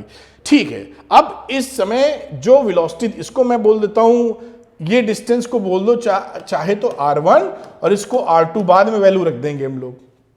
ठीक, इस समय इनिशियल सिस्टम में हमारी क्या एनर्जी थी, टोटल एनर्जी साहब, वो थी पोटेंशियल एनर्जी। अभी तो शुरू नहीं हुए दौड़ना, तो उसकी जो पोटेंशियल एनर्जी होगी वो होगी 1/4 pi epsilon not Q1 Q2 upon इनके बीच का डिस्टेंस विच इज R1। आप जानते हैं पोटेंशियल एनर्जी का यही फॉर्मूला होता है। आपको दो चार्जेस के बारे में आगे बढ़ो। इस सिचुएशन में जब ये पहुंचे दोनों, तो इस सिचुएशन में कौन कौन सी एनर्जी, एक तो पोटेंशियल एनर्जी है और दूसरी काइनेटिक एनर्जी है दोनों के पास। तो इसके पास है ½ mv², इसके पास भी है हाफ mv², दोनों दौड़ रहे हैं, साथ में potential energy plus 1/4 pi epsilon not Q1 Q2, और इस समय ले लेता हूं R2। ये क्या है? एनर्जी कंजर्वेशन, एनर्जी कंजर्वेशन, तो एनर्जी कंजर्वेशन से ये काम लगा दिया। इसको ध्यान से समझिए और देखिए कितना सरल, बस कैलकुलेशन हो जाएगी। बस ये इसको थोड़ा सा मैं ऊपर ले जाता हूं। अब यहां पर वैल्यूज रखी जा सकती हैं या v निकाल लो, तो ये इसको मैं इधर ले आता हूं, तो यहां बचा, देखना हाफ mv², जोड़ोगे तो आ जाएगा mv², और यहां कितना आ जाएगा 1/4 पाई एप्सिलॉन नॉट कॉमन ले लिया, तो Q1 Q2 अपॉन R1 ये इधर गया है, माइनस Q1 Q2 भी बाहर लिया जा सकता था, अभी ले लेंगे बाहर, तो Q1 Q2 अपॉन R2। और एक स्टेप नीचे जाते हैं, सरल कर लेते हैं। अब यहां पर अगर मैं केवल v² की चर्चा करूं तो मैं क्या लिख देना चाहूंगा, Q1 Q2 कॉमन लेके बाहर कर दिया, 1/4 pi epsilon not into m, ये m नीचे आ चुका है, और यहां वैल्यू जो बन गई R1 इंटू R2 और R2 माइनस R1। ये बस वैल्यू रखनी है, खेल खत्म इसका, पहुंच गए हम लोग। कितना सरल है देखो। अब v² लेके चले, Q1 Q2 कितनी थी, 4 इंटू 10 की पावर -5, 4 इंटू 10 की पावर -5, एक था प्लस का और दूसरा Q2 था -4 इंटू 10 की पावर -5। ठीक है, Q1 Q2 1/4 pi epsilon not कितना होता है, 9 इंटू 10 की पावर 9। ठीक, मास कितना था इसका, 5 ग्राम का था, तो 5 इंटू 10 की पावर -3 किलोग्राम में चेंज कर लिया। यहां आ जाओ, सेंटीमीटर में दे रखा था तो मीटर में चेंज कर लेंगे, तो R1 कितना था, 100 सेंटीमीटर, तो R1 था 1 मीटर, तो R1 की वैल्यू रख देते हैं 1 मीटर। ये हट चुका है पिक्चर, तो मैं इसको हटा सकता हूं ऐसे, तो ये रहा साहब 1 मीटर इंटू R2 था 50 सेंटीमीटर इन 0.50। यहां पे आ जाओ तो 0.50 R2 है और उसमें से 1 मीटर घटा दिया। ये एक्सप्रेशन आपका मिला, इसको बस सॉल्व कर लो। इसको जब आप सॉल्व करोगे, मैंने ऑलरेडी सॉल्व कर लिया है, आप कर लीजिएगा, क्योंकि ऐसे सॉल्व करेंगे यहां निगेटिव वैल्यू आएगी, निगेटिव तो प्लस हो जाएगा, और वैल्यू आएगी 2880। इतना तो कैलकुलेट आप कर ही लेंगे, तो v कितना आ जाएगा 53.67 मीटर पर सेकेंड, और यही आपका आंसर है। देखिए, तो ये सवाल, this question is very very important. कई बच्चे इसको नहीं कर पाते हैं, लेकिन देखिए इतना बड़ा बड़ा लिखा है, वरना ये 3 लाइन का 4 लाइन का सवाल है ना। बिल्कुल नहीं घबराना, एनर्जी कंजर्वेशन से लगाओ, और कितना अच्छा क्वेश्चन और कितना अच्छा सोल्यूशन। इस तरह से इसको आप सॉल्व कर सकते हैं। देखिए कितने आराम से हो गया। चलते हैं अगले न्यूमेरिकल के ऊपर। तो ये रहा अगला सवाल, और ऐसे सवाल करना अगर आप सीख गए, कोई कुछ आपका उगाड़ नहीं सकता, सारे सवाल सही होंगे। देखिए, तो लिखा इन दी फॉलोइंग अरेंजमेंट्स, बड़ा बड़ा मैंने छाप दिया है, capacitors the energy stored in the 6 microfarad, ये 6 माइक्रोफैरड का कैपेसिटर है, और इसमें एनर्जी स्टोर्ड इन्होंने बोला है क्या है, ई है, भाग रहा है। तो 1 मिनट रुकिए, पेन तो ऑन करूं, तो ये रहा, इस पे कितना है एनर्जी स्टोर्ड, ई है according to question. Find the value of the following, energy stored in 12 microfarad, इस वाले में कितनी एनर्जी स्टोर्ड है ये पता करना है। उसके बाद लिखा है एनर्जी स्टोर्ड इसमें कितनी है ये पता करना है। टोटल एनर्जी कितनी जो स्टोर हुई है, यानी बैटरी से ड्रॉ की, वो पता करना है, एनर्जी जोड़ देनी है बेसिकली। चलिए बात शुरू करते हैं। तो आप जानते ही हैं पहली कंडीशन के लिए इसमें ई एनर्जी थी, तो ई एनर्जी कितने के बराबर होती है, हाफ CV² के। तो लिखा हाफ CV², हाफ लिखिए, सी की वैल्यू है 6 माइक्रोफैरड, और मान लेते हैं इसका जो पोटेंशियल है साहब वो V है, तो इसको मैं V² लिख देता हूं। क्या लेट कर लिया है, जो भी पोटेंशियल है इसका वो V है, पैरेलल है, दोनों का सेम होगा। देखते हैं आगे, तो ये वैल्यू लिखी जा सकती है, यानी इसको मैं आसानी से कह सकता हूं 3 इंटू 10 की पावर -6 V², या मैं बोलूं तो V² को लिख सकता हूं E अपॉन 3 इंटू 10 की पावर -6। इसका बहुत इस्तेमाल करेंगे अभी हम लोग, काहे को अपना तोड़फोड़ करनी। आगे देखते हैं। अब इसके बाद देखिए एनर्जी स्टोर्ड इन 12 माइक्रोफैरड, इसमें एनर्जी स्टोर्ड कितनी हो जाएगी, तो वो हो जाएगी कितनी, फिर लगा दो क्या, हाफ सी वी स्क्वायर, तो हाफ सी 12 माइक्रोफेरेड वाला और वी स्क्वायर, तो साहब हाफ लिखा और इसका कैपेसिटेंस है 12 माइक्रोफेरेड, तो 12 इंटू 10 की पावर -6 और वी स्क्वायर तो यहां से निकाल के रखा है, इसको लिख दो E/3 इंटू 10 की पावर -6। अब ये कट अप 10 की पावर -6 कट गया, ये 6 कट गया और ये भी कट गया, 2 आ गया, यानी वैल्यू हो गई, आप कैलकुलेट कर लीजिएगा 2E, यानी एक पहला पार्ट हो गया है, पहले पार्ट का आंसर हमने 2E निकाल दिया है, वो आपको दिख रहा है, फर्स्ट पार्ट का आंसर आपके सामने है। देखिए कितना आसान है, लॉजिकली समझ में आता है। आगे चलते हैं, एनर्जी स्टोर्ड इन 3 माइक्रोफेरेड, इसमें एनर्जी स्टोर निकाल रहे हैं, इसका पोटेंशियल V माना था, इसके ऊपर जो पोटेंशियल है उसको मैं V1 कर देता हूं, कुछ तो होगा, और V plus V1 total battery के बराबर हो जाएगा अगर जरूरत पड़ी तो इस पे अगर पोटेंशियल हमने V1 मान लिया है। अब देखिए इस पे हम निकालेंगे पहले चार्ज इस वाले पर, तो इस वाले पर टोटल चार्ज निकालने के लिए हम इस कॉम्बिनेशन का टोटल कैपेसिटेंस निकाल रहे हैं, तो C इक्विवेलेंट या C टोटल किसके लिए, 6 और 12 के लिए, पैरेलल कॉम्बिनेशन है, सिंपली ऐड हो जाएगा, तो 6 प्लस 12 मैं सिंपल दिखा रहा हूं 18 माइक्रोफेरेड, ये सेकंड पार्ट की तरफ बढ़ रहे हैं हम लोग, पहला पार्ट यहां हुआ था, 6 प्लस 12 18 माइक्रोफेरेड, बात पकड़ पाए इन दोनों का। Q is equal to CV होता है, तो चार्ज निकालने हैं तो C है 18 माइक्रोफेरेड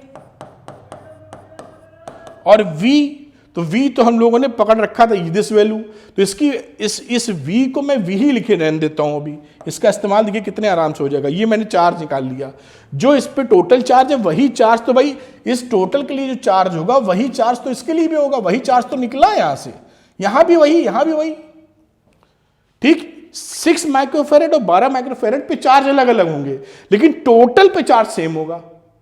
भाई जो चार्ज निकला वही तो इन दोनों को मिला के जाएगा, बाकी चार्ज इधर जाएगा, बात पकड़ में आ रही है। तो 3 माइक्रोफेरेड के लिए चार्ज का इस्तेमाल करेंगे, अब थोड़ा शिफ्ट करना पड़ेगा, जगह नहीं रह गई, जहां तक चल पाए वहां तक चलाओ। अब यहां आ जाते हैं, तो फॉर 3 माइक्रोफेरेड चार्ज तो सेम है, Q इज इक्वल टू हम लोग क्या लगाने वाले हैं, CV। अब Q कितना था, चार्ज तो ऊपर वाला लिखा है 18 इंटू 10 की पावर -6 इंटू V, और कैपेसिटेंस कितना है 3 माइक्रोफेरेड, 3 इंटू 10 की पावर -6 और C इंटू V, ये तो हो गया। V कहां है इसका, V1 माना था इसके लिए V1 माना था, तो इसको लिख दो V1, समझ पा रहे हो ना, यहां V1 लिख दो, नहीं कंफ्यूज ना हो जाना कहीं, बात पकड़ में आई। अब इसको जब आप काटोगे तो 10 की पावर 6 कट गया, 3 6 18, यानी V1 की वैल्यू हो गई 6 वोल्ट। आप देख पा रहे हैं, यानी कि अगर V स्क्वायर इतना था तो अगर मैं 6V का स्क्वायर करूंगा तो 36 आ जाएगा यहां पर, बात पकड़ में आई, ठीक है साहब। अब एनर्जी स्टोर निकालनी वही करने वाले हैं, थोड़ा और शिफ्ट कर लो ऊपर। अब एनर्जी स्टोर्ड किसमें, वो 3 माइक्रोफेरेड में, तो एनर्जी स्टोर्ड कितनी लिखोगे, हाफ CV1 का स्क्वायर, तो हाफ लिखा, C लिखा, 3 इंटू 10 की पावर -6 और V1 का स्क्वायर का मतलब है 6V का स्क्वायर। अब इसको भी खिसकाऊंगा तो ऊपर निकल जाएगा, यहीं भिड़ा देता हूं, तो ये वैल्यू हो गई साहब कितनी, 36, देख रहे हो, 36 इंटू 3 इंटू 2, तो 36 इंटू 3/2, 10 की पावर -6 तो है ही साहब, और ये रहा V स्क्वायर, तो V स्क्वायर की वैल्यू है E/3 इंटू 10 की पावर -6। इसको थोड़ा सा सेंटर लेते हैं, अब बात समझ पाए ना भाई, ये 36 आ जाता है ना, 36 को इधर लिख लिया है। अब काटा पीटी कर लीजिए, देखिए इसमें, अब 3 इंटू 10 की पावर -6, 3 इंटू 10 की पावर -6 कट गया, 2, ये 18 आ गया, तो ये वैल्यू कितनी आ गई, 18 ही। इस सेकंड पोर्शन का आंसर आ गया, 3 माइक्रोफेरेड में कितना चार्ज है। और फिर पूछा लास्ट थर्ड वाले पार्ट में पूछा क्या है कि टोटल एनर्जी, तो टोटल एनर्जी क्या होता है, एनर्जी तो सिंपली जुड़ जाती, चाहे वो सीरीज कॉम्बिनेशन हो चाहे वो पैरेलल कॉम्बिनेशन हो। तो लास्ट वाले, पहले वाले में क्या था, E, दूसरे में निकाला था 2E और अभी निकाला 18E, देख पा रहे होंगे आप, तीनों को अगर आप जोड़ दीजिए तो आ जाएगा 21E। और इस तरह से देखिए सवाल आपने कर दिया। अगर ऐसे सवाल आपको समझ में आ गए तो कोई भी कारण नहीं है कि आपका कोई सवाल एग्जामिनेशन में गलत हो ही नहीं सकता गलत। इतने बढ़िया सवाल अगर समझ में आ रहे हैं और आगे के लिए भी बड़े फायदेमंद है तो ये सवाल हो जाता है। चलते हैं अगले न्यूमेरिकल पे, छोड़ेंगे नहीं, अगले न्यूमेरिकल पे आइए। जो बच्चों करते हैं बहुत ही इंपॉर्टेंट क्वेश्चन, बोर्ड के लिए भी और जेई मेंस और नीट के लिए भी जबरदस्त इंपॉर्टेंट, और मैंने रिवीजन कराते वक्त उसको बताया भी था। यहाँ पे थोड़ा डिटेल्ड में बताऊंगा। और देखिए 2-3 बार आया है 2010 और कहाँ लाइन लगी 12 और 9। तो क्या है सवाल? सवाल है एक parallel plate capacitor is charge by A battery. ठीक है, मैं थोड़ा सा डायग्राम बनाऊं जिससे आप पकड़ पाए। एक पैरेलल प्लेट कैपेसिटर को हमने बैटरी से चार्ज कर दिया, ये सिचुएशन है। चलो भाई, विच इज देन डिस्कनेक्टेड, अब उसके बाद बैटरी हटा ली। A dielectric slab is then inserted, अब उसके बाद बैटरी हटाने के बाद इसके अंदर हम लोगों ने डाइलेक्ट्रिक स्लैब डाला जिसका डाइलेक्ट्रिक कांस्टेंट सपोज करिए के, अब पूरा विड्थ बराबर है in the space between the plates. ठीक है साहब, battery disconnected. Explain what changes if any अगर इन द वैल्यूज ऑफ 3-4 पूछी हैं, कैपेसिटेंस वगैरह वगैरह में क्या हो जाएगी इसकी चर्चा करनी है। ठीक है, तो शुरुआत में कुछ फिगर बना लेते हैं।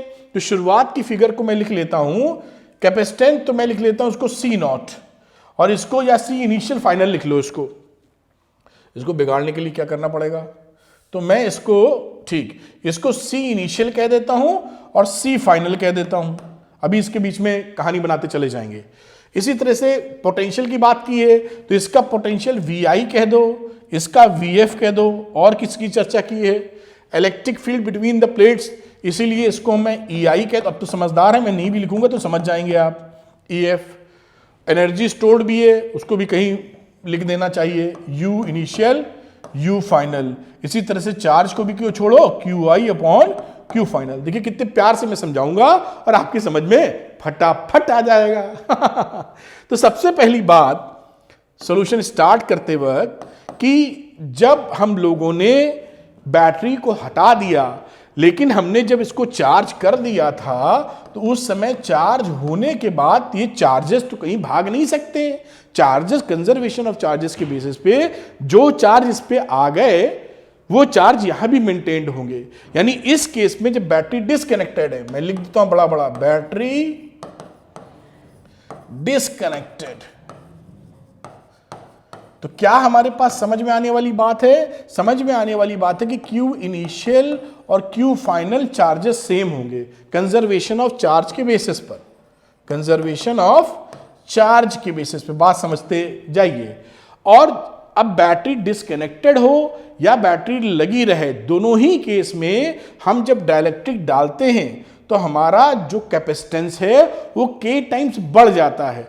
यानी C फाइनल हमारा KC इनिशियल होगा। इसको भी दोनों ही केस में रहता है, दोनों ठीक लिखा है, पता नहीं, दोनों ही केस में सेम होता है। चाहे दो केस कौन सा, डिस्कनेक्टेड या कनेक्टेड, बात यहां भी समझ में आ गई। तो ये दो हमारे पास बड़े सुंदर इक्वेशंस हमारे हाथ में हैं। अब हम बात करते कैपेसिटेंस, पहली बात हो गई, कैपेसिटेंस चेंज होगा, K टाइम्स कैपेसिटेंस बढ़ जाएगा। बात पकड़ में आई? पहला आंसर हो चुका है, कैपेसिटेंस K टाइम्स हो जाएगा, KCI हो जाएगा।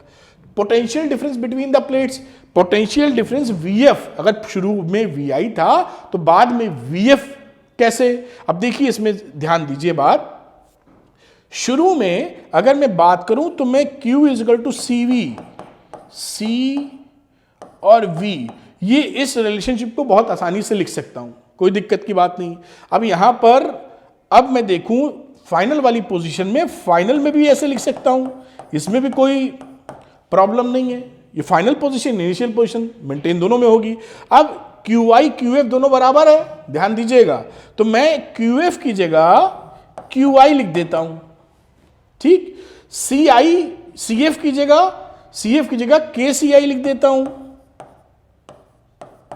बात पकड़ में आ रही होगी। तो यहां से VF कितना बन गया?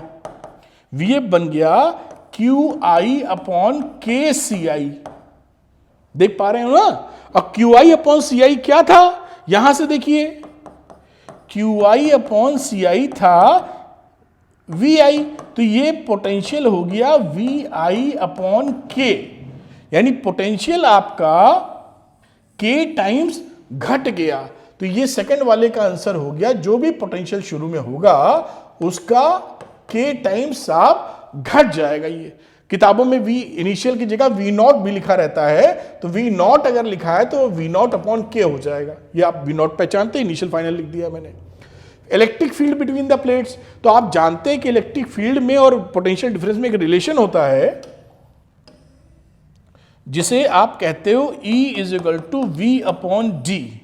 अब यहां से आप देख रहे हैं कि जो पोटेंशियल डिफरेंस था, अगर मैं EI की बात करूं तो D तो सेम ही है, तो इसको लिख सकते हो ये तो फॉर्मूला बन गया। V फाइनल की बात करूं तो V final upon D। V final क्या था, K टाइम्स हो गया था, अपॉन K मतलब D, तो हमारा E इनिशियल अपॉन D हो जाएगा इलेक्ट्रिक फील्ड।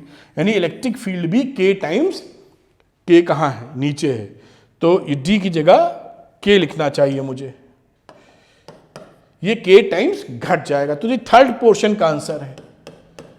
थर्ड पोर्शन का है कि इलेक्ट्रिक फील्ड क्या हो जाएगा, अगर शुरू में E0 था तो अब E0 अपॉन K हो जाएगा डिस्कनेक्टेड केस में। चौथा केस क्या था, energy stored in the capacitor. Energy stored in the capacitor, तो बात करते हैं शुरू में इनिशियली एनर्जी स्टोर्ड कितनी थी, क्योंकि चार्जेस सेम है तो चार्जेस वाला फॉर्मूला यूज कर रहे हैं, half Q initial upon C initial. अब फाइनल के केस में कितनी एनर्जी है, half Q final upon C final. हम जानते थे कि इनिशियल फाइनल चार्ज में तो कोई परिवर्तन हुआ नहीं था, ऊपर से कैपेसिटेंस में फाइनल में K इंटू CI आया था, दोनों की वैल्यू कर दो पुट, तो ये रहा हाफ QF का मतलब QI का स्क्वायर और CF की जगह KCI का मतलब, ये वैल्यू हो गई 1 अपॉन K। ध्यान से देखो 1 upon Q, QI square upon बिल्कुल अच्छे से मैंने बता दिया, देखिए half QI square upon CI square, ये तो EI की वैल्यू है, यानी ये आपका एनर्जी में E लिख दिया है। आप इसको U से रिप्रेजेंट कीजिएगा, नहीं इलेक्ट्रिक फील्ड से कंफ्यूज कर सकते हैं आप, इसको UI बताइए, इसको UF बताइए, नहीं आप कंफ्यूज हो जाएंगे तो वो भी ठीक नहीं, और इसको कर दीजिए UI अपॉन K, यानी जो एनर्जी है फाइनल वो इनिशियल एनर्जी से K टाइम्स घट जाएगी। ये और शायद फोर्थ पार्ट था, ये फोर्थ पार्ट का आंसर है। ये सवाल आपसे घूम फिर के आता रहता है, और देखिए मैंने बिल्कुल आराम से आपको समझा दिया है। इस सवाल को एक बार अगर आप शांति से दोबारा इसको रिपीट करके देख लीजिए, समझ में आ गया तो आपके बुढ़ापे तक आपको याद रहेगा, इसमें भूलने की कोई गुंजाइश ही नहीं है। एक बार बस दो चीज पकड़ना है कि कैपेसिटेंस K टाइम्स बढ़ जाता है, कोई भी केस हो, चाहे बैटरी हटाओ चाहे लगाओ, चार्जेस सेम रहते हैं। कब, जब हम बैटरी को निकाल लेते हैं, और बैटरी लगी रहेगी अगर तो चार्जेस सेम नहीं रहते, पोटेंशियल सेम होता है, क्योंकि बैटरी का काम ही है झोंके रहना, जो पोटेंशियल है मेंटेन रखना। बात पकड़ में आई, तो इस तरह से क्वेश्चन कंप्लीट हो जाता है। चलते हैं अगले क्वेश्चन पर। तो बच्चों करते हैं बहुत ही मजेदार सवाल और बहुत ही इंपॉर्टेंट क्वेश्चन। देखिए क्या है, ये आया हुआ बोर्ड में 2017 में, वेरी इंपॉर्टेंट और अच्छा सवाल है। इसको सीखेंगे तो ये 4-5 सवाल सिखा के जाता है अपने को। तो two identical parallel plate capacitors A and B, ये देखिए लगे हुए A and B parallel plate capacitors are connected to a battery of V volt. ये V वोल्ट की देखिए बैटरी लगी हुई है, ए बी आपको ये दिखाई पड़ रहा है। स्विच, शुरू में स्विच क्लोज्ड है, ये समय ओपन है, शुरू में स्विच बंद है। फिर कहता स्विच इज नाउ ओपन, अब स्विच को ओपन कर दिया, and the free space between the plates of the capacitors is filled with A dielectric. अब इसको जब ओपन किया तो इसकी प्लेट्स के बीच में हमने डाइलेक्ट्रिक भी डाल दिया, दोनों की प्लेट में बीच में, जिसका डाइलेक्ट्रिक कांस्टेंट गिवन है K। Find the ratio of the total electrostatic energy stored in both capacitors before and after the introduction of the dielectric. यानी शुरू में जो एनर्जी स्टोर्ड थी वो, और बाद में जो एनर्जी स्टोर्ड थी वो, उसका हमें रेशियो चाहिए। रेशियो ही पूछा, फाइंड द रेशियो, उसका रेशियो चाहिए। एनर्जी तो चाहे सीरीज में लगी हो चाहे पैरेलल में लगे, एनर्जी तो सेम रहती, जोड़ेंगे तो एनर्जी जुड़ जाती है सिंपली, E1 प्लस E2 या UI plus U1 plus U2 के फॉर्म में। खैर, तो पहली स्टेज क्या है हमारे पास, जब स्विच इज क्लोज्ड है, स्विच इज क्लोज्ड शुरू में, जब स्विच क्लोज्ड होगा तो ये दोनों कॉम्बिनेशन कैसा है, पैरेलल कॉम्बिनेशन में है। तो कैपेसिटर्स किस कॉम्बिनेशन में है, पैरेलल कॉम्बिनेशन में, जब स्विच हमारा क्लोज्ड है। और दोनों का जो कैपेसिटेंस है वो दिया नहीं है रेशियो के फॉर्म में, तो मैं C मान लेता हूं। इसका कैपेसिटेंस C, इसका कैपेसिटेंस भी C है। तो इक्विवेलेंट कैपेसिटेंस कितना हो गया, C इक्विवेलेंट पैरेलल के लिए, या CP लिख दीजिए, वो हो गया C1 प्लस C2 यानी C plus C 2C। Parallel के केस में 2C आ गया। एनर्जी कितनी आ गई, जब क्लोज था हमारा U, तो U उस समय एनर्जी इनिशियल कह लीजिए, बल्कि तो वो एनर्जी कितनी आ गई, हाफ CV स्क्वायर फॉर्मूला होता है, तो हाफ रखा, यहां C कितना है 2C, और वोल्टेज तो V पैरेलल मिलेंगे, दोनों का V होगा, तो V स्क्वायर, पूरे कॉम्बिनेशन का भी V होगा। तो ये वैल्यू आप 2 से 2 गया कट, और वैल्यू आ गई CV स्क्वायर। ये एनर्जी कौन सी है, इनिशियल एनर्जी की बात कर रहे हैं, जो CV स्क्वायर हमको मिली है। अब इसी तरीके से फाइनल एनर्जी हमको निकालनी है। आइए अब फाइनल डायग्राम, चलिए आगे चलते हैं, देखते हैं कहां तक इसको मैं आपके लिए कर पाता हूं। तो अब क्या है, स्विच ओपन है, स्विच इज ओपन, और ऊपर से डाइलेक्ट्रिक इंसर्टेड। चलिए मैं पूरे ही खींच, चलिए यहां काम है, अभी दिख रहा है। तो अब इसको स्विच ओपन कर दिया है और डाइलेक्ट्रिक डाला। जब स्विच ओपन कर दोगे तो ये जो कैपेसिटर है ये तो आउट ऑफ सर्किट हो जाएगा, मतलब ये जो बैटरी आपको सप्लाई कर रही है एनर्जी पोटेंशियल, ये यहां तक पहुंचेगी नहीं क्योंकि डिस्कनेक्टेड है। देखिए तो ये केस कौन सा हो गया, बैटरी डिस्कनेक्टेड। अब समझिएगा मेरी बात, ये केस कौन सा है, बैटरी डिस्कनेक्टेड। और ये केस कौन सा है, इसमें तो बैटरी अब भी लगी है, बैटरी कनेक्टेड। ये बस पकड़िए बात और खटाखट कर लेंगे हम लोग, कनेक्टेड। स्विच क्लोज करने के बाद ये बैटरी डिस्कनेक्टेड और ये बैटरी कनेक्टेड। अब आप जानते हैं कि बैटरी डिस्कनेक्टेड और कनेक्टेड में क्या हाल चाल रहते हैं, भी कर लेंगे फटाफट हम लोग। अब चलते हैं हम लोग, ये लॉजिक, ये कॉन्सेप्ट हमने पकड़ लिया, अब चलते हैं हम लोग एनर्जी इन ए में निकालते हैं। तो एनर्जी हम निकाल रहे हैं जिसे ईए या यूए बोल दें इस समय। तो हम जानते हैं क्योंकि यहां पर बैटरी इक्वल टू कुछ और लिख दिया है, ये बैटरी कनेक्टेड है तो पोटेंशियल डिफरेंस V बना के ही रखेगा ये। तो वैल्यू कितनी आ जाएगी साहब इसकी, हाफ CV स्क्वायर। भाई इसका कैपेसिटेंस जो था, अच्छा कैपेसिटेंस भी बदल गया है क्योंकि इसमें डाइलेक्ट्रिक डाल दिया आपने, तो यहां पर जो वैल्यू हो जाएगी हो जाएगी KC इंटू V स्क्वायर। यहां पर आपने डाइलेक्ट्रिक डाला है ना, जिसका डाइलेक्ट्रिक कांस्टेंट आपका K है। आप जानते हैं कि केस कोई भी हो, जब आप किसी भी कैपेसिटर में डाइलेक्ट्रिक डालते हैं तो उसका अगर कैपेसिटेंस C होता है तो KC हो जाता है, चाहे वो बैटरी कनेक्टेड हो चाहे डिसकनेक्टेड हो। बात पकड़िएगा। तो यहां पर KC वैल्यू आ गई, और KC वैल्यू आने पे अब इसका अगर लगाएंगे वैल्यू तो क्या बन जाएगी, हाफ KC V स्क्वायर। तो पहले की एनर्जी निकल आई हाफ KC V स्क्वायर। अब EB में निकालने का प्रश्न है, तो EB बैटरी डिस्कनेक्टेड का केस है, तो यहां पर देखिए चार्ज सेम रहेगा, Q सेम रहेगा, V सेम नहीं है, तो हमें Q वाला फॉर्मूला लगाना चाहिए एनर्जी, क्योंकि सेम बना हुआ है। Q जो पहले था वही Q अब है। आओ, ये मैंने समझाया था आपको। अब हम बात करें एनर्जी इन B, तो हाफ लिखो और फॉर्मूला Q में होता है Q स्क्वायर अपॉन C, और C कितना है, डाइलेक्ट्रिक डाला है तो QC आ चुका है। बात पकड़ में आ रही है।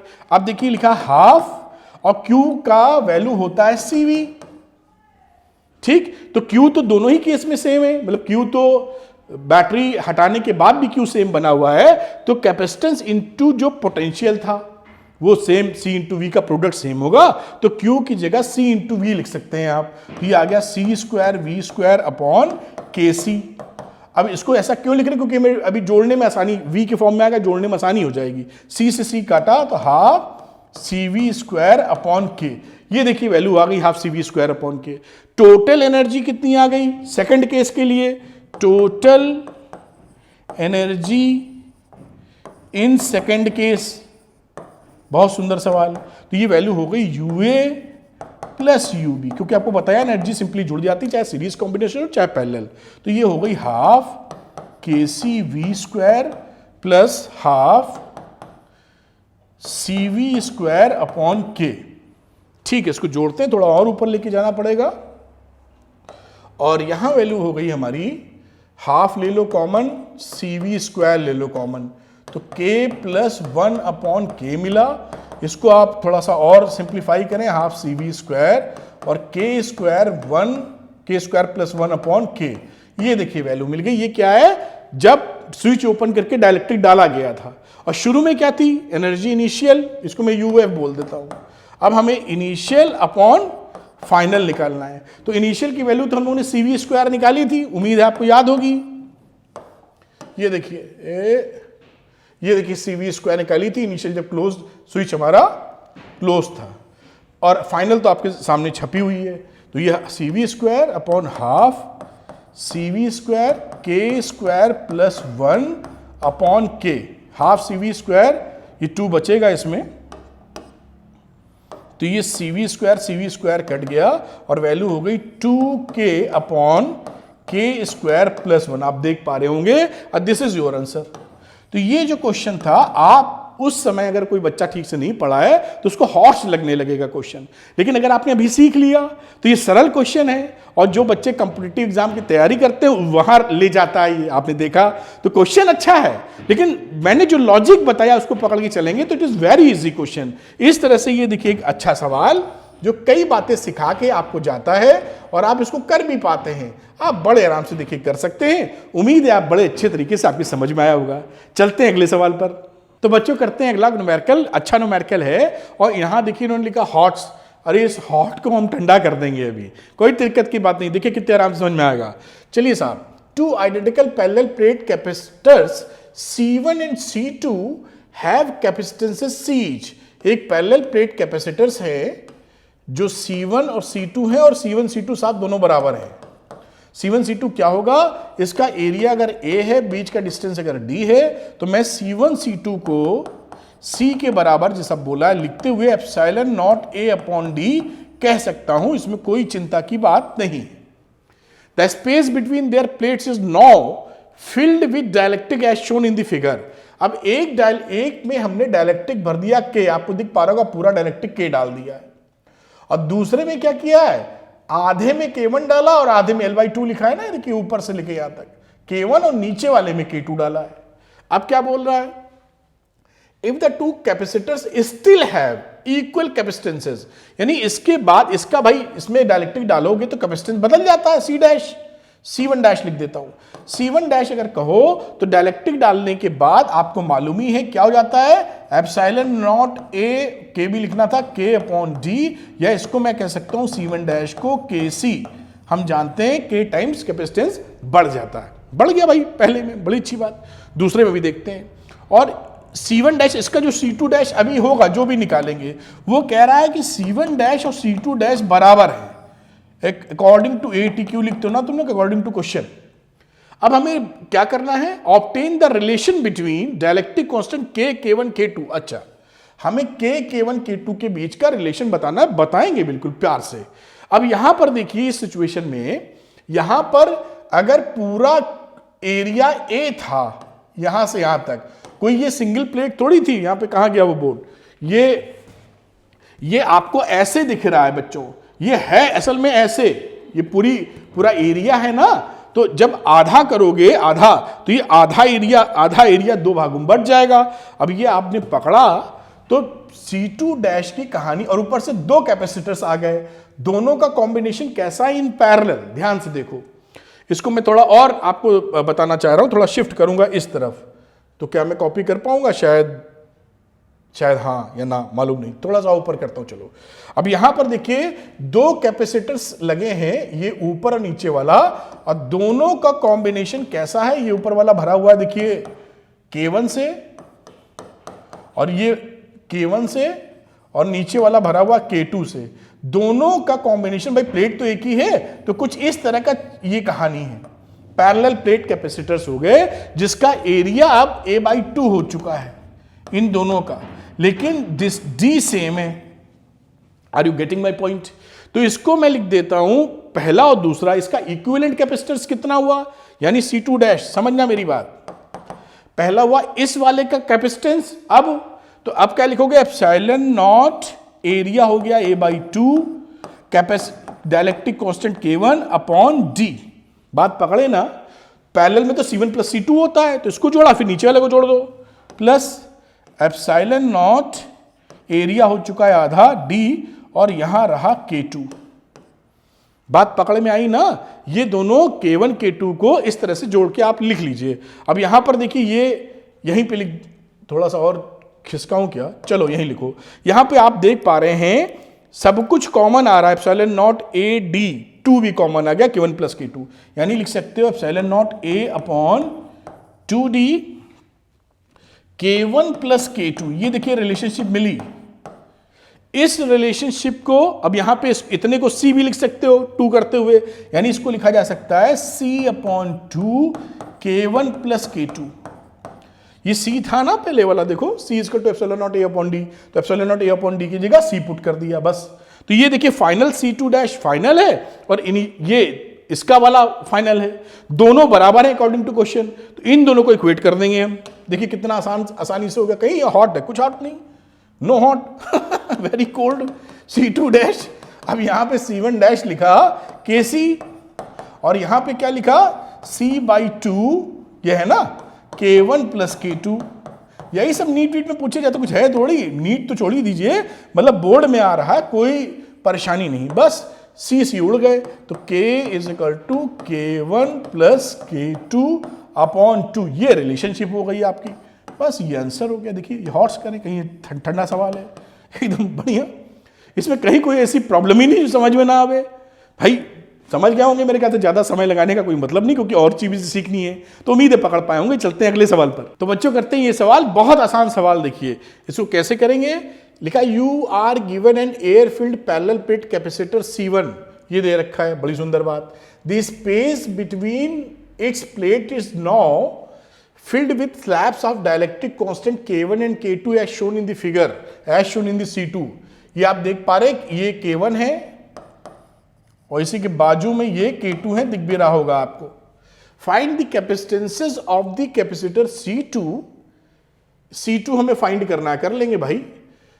If the area of the plates A, इसका जो एरिया है, एरिया तो बदलेगा नहीं दोनों के इसमें, and distance between the plates is D, ये मेंशन्ड है। अब देखिए कितने आराम से सवाल होगा। इस सिचुएशन में जब डाइलेक्ट्रिक नहीं भरा था तो C1 is equal to epsilon not A upon D, ये तो आंख बंद करके भी आप लिख लेंगे, कोई टेंशन नहीं। यहां पर क्या बात सीखनी है, यहां पे ये सीखनी है कि ये सीरीज कॉम्बिनेशन है। देखिए जो तो डाइलेक्ट्रिक है ये कुछ ऐसे है ना, ऐसे देखिए ऐसे लगे हुए हैं, एक के बाद एक डाइलेक्ट्रिक K1 और ये K2, ये K1 है और ये बाजू वाला K2 है। तो ये कैसे कॉम्बिनेशन में है, एक टुकड़ा उसी बाजू में दूसरा टुकड़ा है, यहां से कुछ भी चार्जेस जाएंगे उसके बाद दूसरे में जाएंगे, चार्जेस विल बी सेम। तो ये कैसा कॉम्बिनेशन हो गया बच्चों, सीरीज कॉम्बिनेशन। आप ये ट्रीट कर लें, सीरीज कॉम्बिनेशन में जो कैपेसिटेंसेस की कहानी होती है वो 1/C1 प्लस 1/C2 होती है। C1 C2 लिखा है, इसको C1 C2 मत समझ लेना, जो भी C1 C2 फॉर्मूला लगता है उसकी बात कर रहे हैं। तो पहले वाले का इसका निकालो C1, इसका C2 निकालो, दोनों को इस तरह ऐड कर दो। अब देखिए सीरीज में इसको जब आप जोड़ेंगे तो यहां लिखेंगे 1/CS और यहां वैल्यू हो जाएगी 1/एप्सिलॉन नॉट A और K1 आ जाएगा इसकी जगह और अपॉन रहेगा D/2।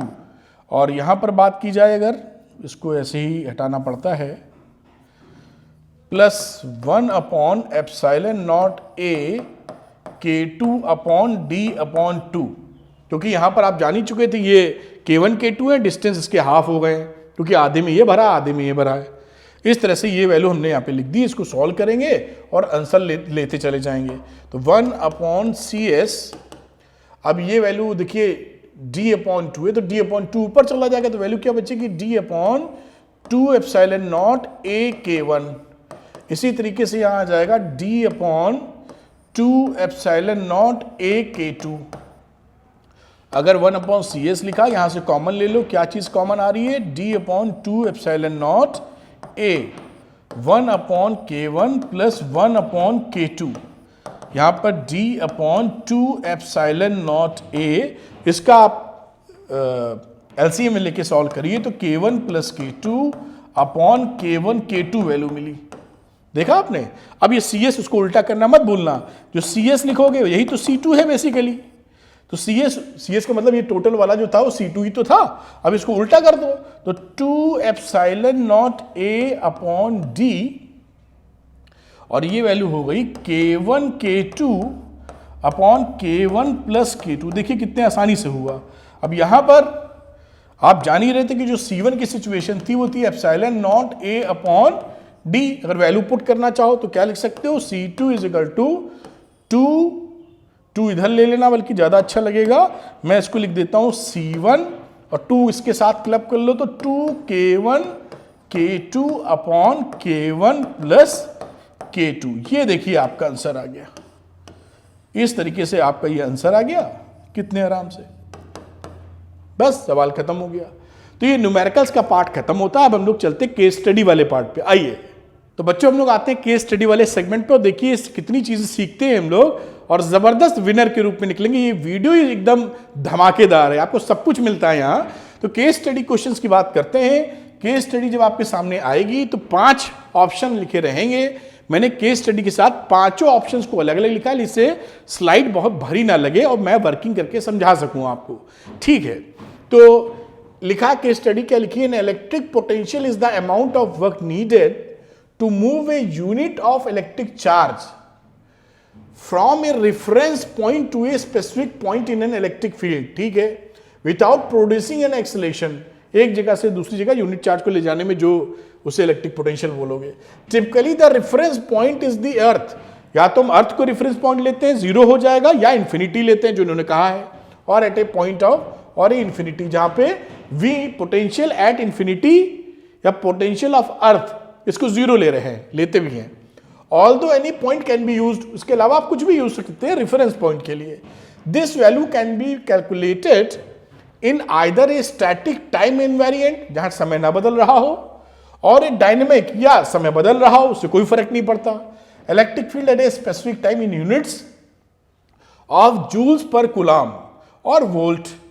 The electric potential at infinity is assumed to be 0। ये बेसिकली ब्रीफ अगर आप इसको पढ़ेंगे तो एक अंदाजा लगता है कि क्या कह रहा है, लेकिन जो सवाल है, सवाल के लिए सारी बात के स्टडी से नहीं निकलती है, इशारा करता है कि इसकी चर्चा कर रहा हूं, अब दिमाग लड़ाओ। ठीक है, अब यहां की बात करते हैं। पहला वाला क्वेश्चन है, in bringing an electron towards another electron, एक इलेक्ट्रॉन को अगर मैं एक इलेक्ट्रॉन के पास में ला रहा हूं, the electrostatic potential energy of the system क्या होने वाली है। देखिए जो इलेक्ट्रोस्टैटिक पोटेंशियल एनर्जी होती है 1/4 pi epsilon not Q1 Q2 upon R होती है। तो सपोज करिए ये जो R था, इस R को आप कम कर रहे हैं, लेकिन यहां विथ साइन फॉर्मूला रखते हैं आप, तो 1/4 पाई एप्सिलॉन नॉट माइनस ई और माइनस ई करोगे, और R इज डिक्रीजिंग, R कम हो रहा है। जब R कम होगा ऊपर प्लस आ गया साइन, R कम होगा तो वैल्यू बढ़ जाएगी, पॉजिटिव बढ़ जाएगी, यानी पोटेंशियल एनर्जी इंक्रीज कर जाएगी। बात समझिए। तो option number A is correct.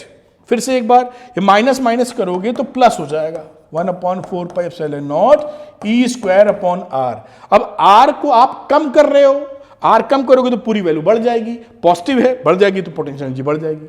हो गया काम खत्म। लेकिन दिमाग लड़ाना पड़ेगा, इस तरह प्रैक्टिस करिए।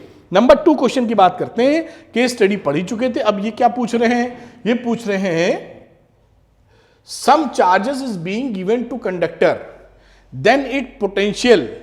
एक कंडक्टर को, सपोज करिए कंडक्टर है, उस कंडक्टर को आप चार्ज दे देते हैं, आपको चार्ज दे दिया आपने, क्यू दे दिया। अब कह रहा है देन इट्स पोटेंशियल, इसकी वी के बारे में बताओ। Its maximum at surface, is maximum at centre, remains the same throughout the conductor, is maximum somewhere between surface and center। तो आपको मालूम भी होगा कि किसी कंडक्टर के अंदर इलेक्ट्रिक फील्ड 0 होता है। Electric field inside a conductor वो 0 होता है, और ये फॉर्मूला आपने पढ़ रखा है -dV/dr।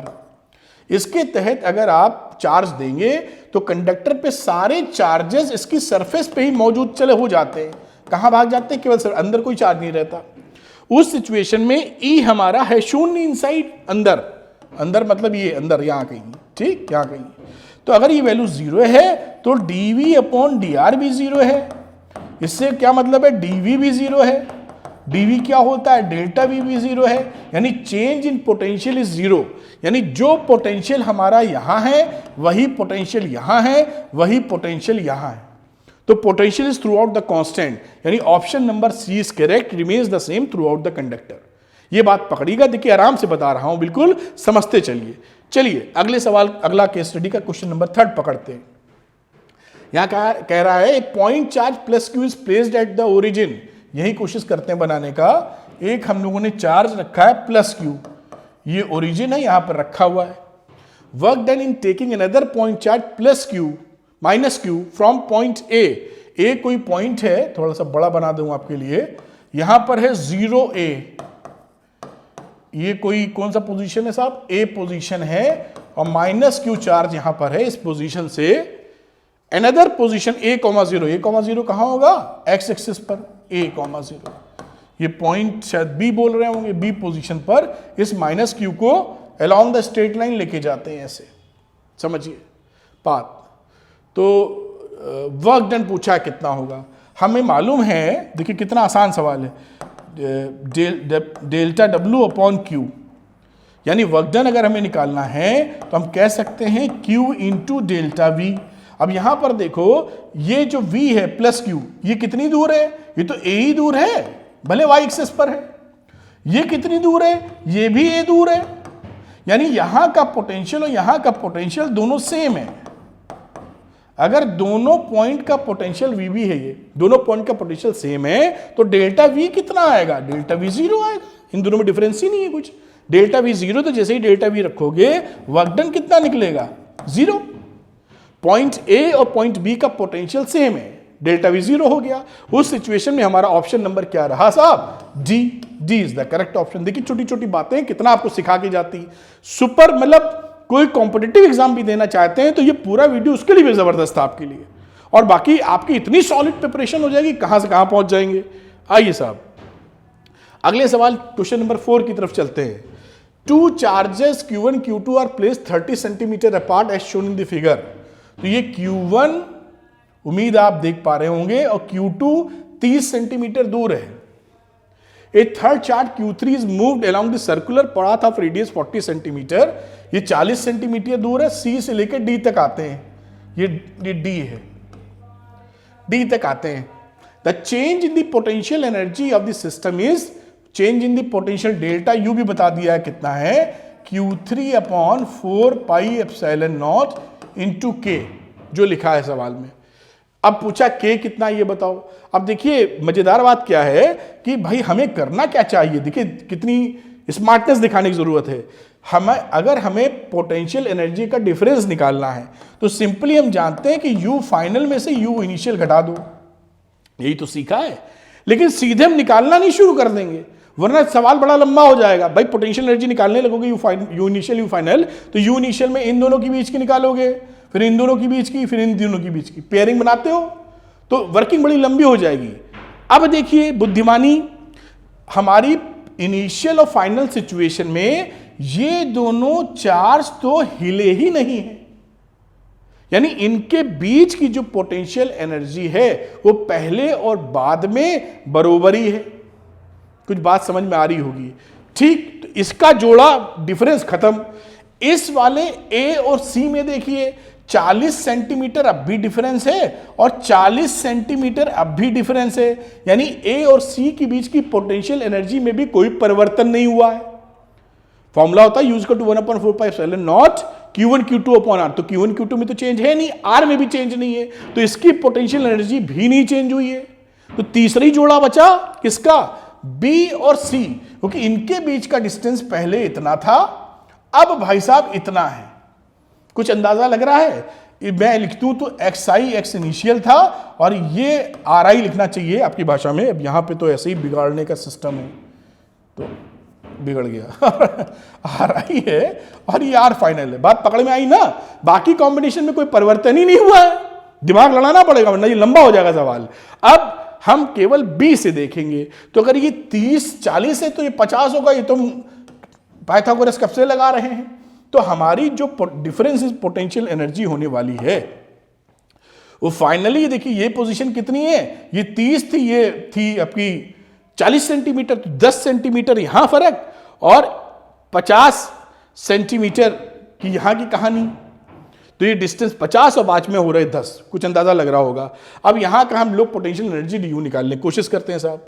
तो डी यू निकालोगे तो क्या लिखोगे, 1/4 pi epsilon not Q2 Q3,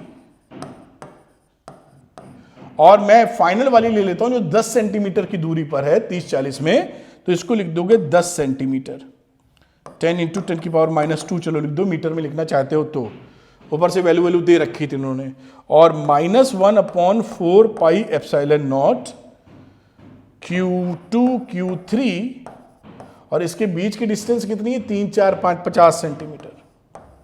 ये देखिए ये वैल्यू लिखी गई है। देखिए बात पकड़ में आई। अब इसमें से आप वैल्यू घटा दो, थोड़ा सा मैं इसको ऊपर ले जाता हूँ, थोड़ा जगह मिल जाएगी लिखने की। मैं इसको यहाँ तक लेके आता हूँ और यहाँ पर देखिए क्या किया, 1/4 pi epsilon not Q2 Q3 को कर लिया साहब बाहर, और अंदर बचा कितना, 1/0.1 माइनस 1/0.5। आप इसको किसी में से कोई भी घटा सकते, कोई इसमें टेंशन नहीं है। अब यहाँ पे वैल्यू आ गई Q1 Q2 Q3/4 pi epsilon not. इसको सॉल्व करना होगा तो 0.5, 0.1, 0.4 बचेगा ऊपर, 0.4, और नीचे हो जाएगा 0.1 × 0.5, 1 × 0.5। उम्मीद है बात आप पकड़ पा रहे होंगे। अब ये जो डेल्टा यू थी प्लस माइनस आप थी, ये किसके बराबर है, देखिए इसके बराबर है, इक्वल्स टू, मैं थोड़ा शिफ्ट करता हूं, ये बराबर किसके, Q3/4 pi epsilon not into के। तो देखिए ये Q3 और Q3 कट गया, 4 पाई epsilon not, 4 pi epsilon not cut गया, तो के की वैल्यू बेटा क्या आ गई, दिस इज Q2 0.4 और नीचे आ गई वैल्यू 0.05। तो आप ये आ गया 8 ना, हटाओगे 0.40 आ जाएगा, तो Q2 40/5 यानी 8 Q2, और यही आंसर आ गया आपका। देखिए तो 8 Q2 ये आंसर कौन सा है, option number C is correct. तो ये option number C is correct, this is your answer, ये ऑप्शन नंबर सी आ जाएगा। लेकिन ये क्वेश्चंस अच्छे हैं, बहुत अच्छे हैं। क्यों, क्योंकि यही क्वेश्चंस ना आपके बोर्ड में भी आ जाते हैं, नीट में भी, नीट में तो भर के आते हैं, और जेईई मेंस में भी आ जाएंगे। तो सीख लेना ही बेहतर है। इस तरह से समझिए ये क्वेश्चन हो जाता है। अगले क्वेश्चन का जिक्र करते हैं हम लोग फटाफट। केस स्टडी का 5वां पार्ट, इसमें लिखा है, देखिए ये भी बड़े सिखाने वाला क्वेश्चन है। The electric potential eight point XY, कोई कार्टेशियन प्लेन ले लो, XY किसी पॉइंट के कोऑर्डिनेट हैं, और यहां पे जो पोटेंशियल है वो है -XY, ये पोटेंशियल है। The field intensity at A R from origin, ये ओरिजिन अगर है तो ये XY होने का मतलब क्या है, दिस डिस्टेंस इज R, और R की वैल्यू हो ही जाएगी कितनी, ये x² + y² का अंडर रूट। ये तो आप जानते ही, इसमें कौन सी बड़ी बात है, ये x रहा, ये y रहा, कोऑर्डिनेट सिस्टम के हिसाब से होता ही है। तो बोल रहा है कि इलेक्ट्रिक पोटेंशियल मालूम है, हमें इलेक्ट्रिक पोटेंशियल मालूम है, लेकिन फील्ड E पता करना है। E के बीच में जो रिलेशनशिप होती है, देखिए E = -dV/dr होती है। और जब हम XY की बात करते हैं, जैसा मैंने बताया भी था, तो X की वैल्यू -dV/dx होती है, और इसी तरीके से Y की बात कर रहे हैं, -ΔV/dV/dy। Z है नहीं तो Z की चर्चा नहीं कर रहे हैं। तो आप EX जब निकालोगे तो आप del V minus del/del x, और del V की वैल्यू कितनी है, -XY, ये ऐसे करोगे। मैंने आपको समझाया था कि जब आप डिफरेंशिएट करते हो, पार्शियल डिफरेंशिएशन है, तो x वाला वेरिएबल y कांस्टेंट, तो ये प्लस होके y बाहर आ जाएगा, और del x/del x जो की वैल्यू होती है 1, डिफरेंशिएशन है। इसी तरीके से ई वाई जब डिफ्रेंशिएट करोगे तो minus D del Y del upon del Y minus X Y. तो यहां पर देखिए क्या है, x को कांस्टेंट ट्रीट करोगे तो माइनस एक्स बाहर आएगा तो x हो जाएगा del V upon del Y upon del Y which is x। ऊपर वाला क्या था, दिस इज y। तो ऊपर वाला y आ गया, नीचे वाला x आ गया। अब इलेक्ट्रिक फील्ड जोड़ना है तो इलेक्ट्रिक फील्ड वेक्टर क्वांटिटी होती है, तो आप क्या करेंगे, टोटल इलेक्ट्रिक फील्ड कितना हो जाएगा, अंडर रूट EX का स्क्वायर प्लस EY का स्क्वायर। ये वैल्यू कितनी हो गई, EX का y स्क्वायर और ये वैल्यू x स्क्वायर, और ये वैल्यू कितनी थी, r के बराबर। तो यानी इलेक्ट्रिक फील्ड कितना हो गया, r, वेक्टर r के magnitude r।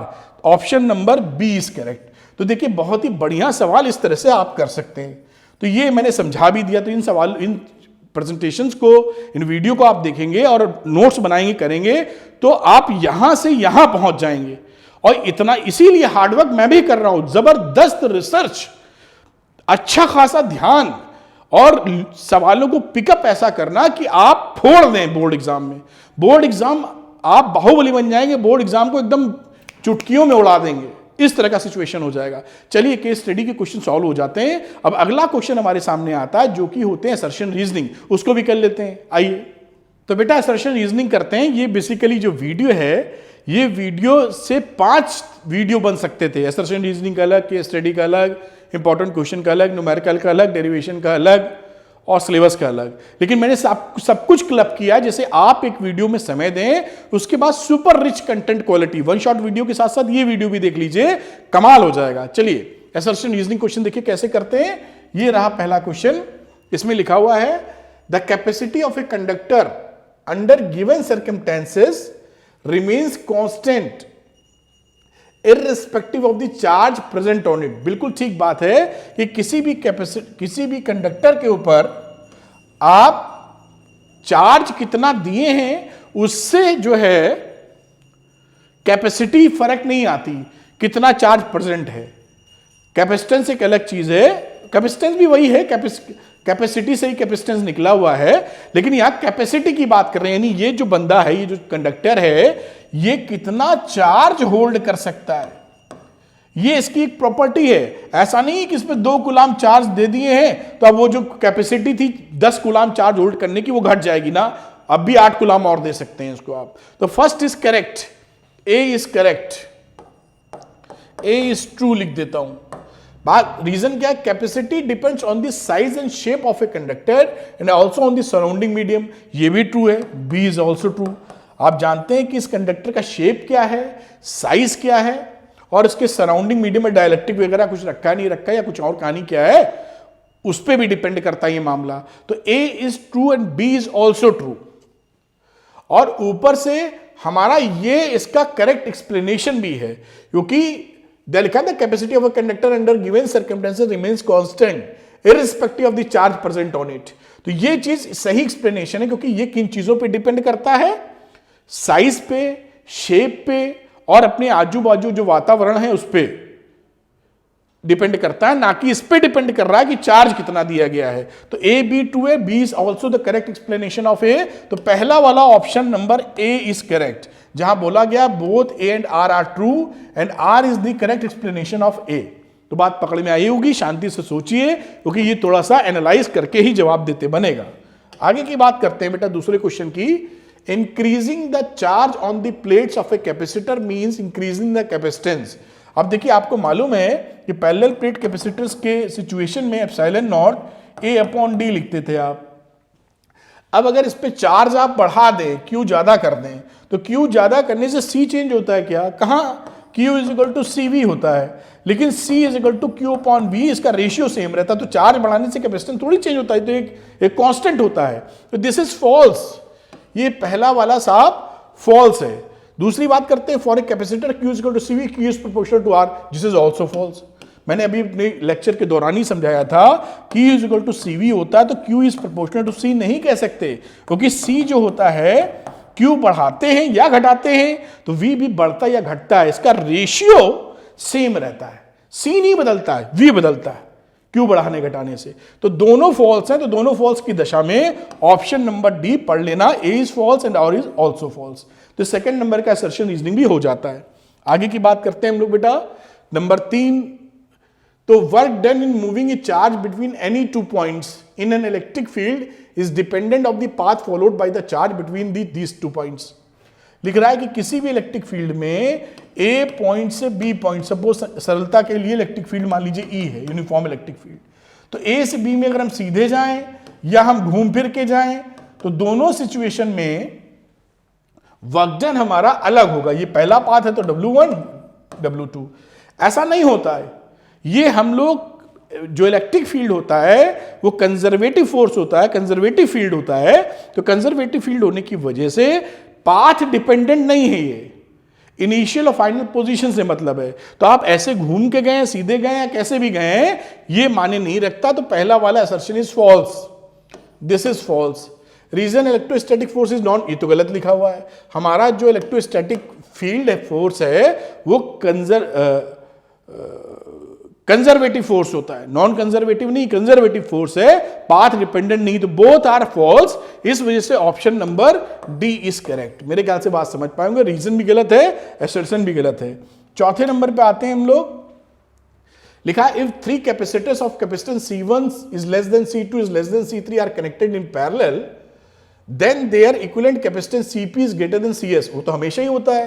Cp is greater than Cs क्यों होगा कि अगर पैरेलल में कैपेसिटर्स आप लगाते हैं तो Cp का मतलब होता है C1 plus C2 plus C3, और अगर सीरीज में लगा रहे हैं तो आपने देख ही रखा है 1 अपॉन सीरीज जब लिखते हैं तो 1 upon C1 plus 1 upon C2 plus 1 upon C3 करते हैं। तो आप समझ गए कि भाई ये सीधे जुड़ रहा है, बढ़ेगा, ये 1 अपॉन करके जुड़ रहा है, तो ये पैरेलल हमारा में कैपेसिटेंस बढ़ जाता है। यहां पर देखिए ना, दिखा है ना, C1 is less than C2 वगैरह वगैरह। तो यहां पर पहला वाला ट्रू है।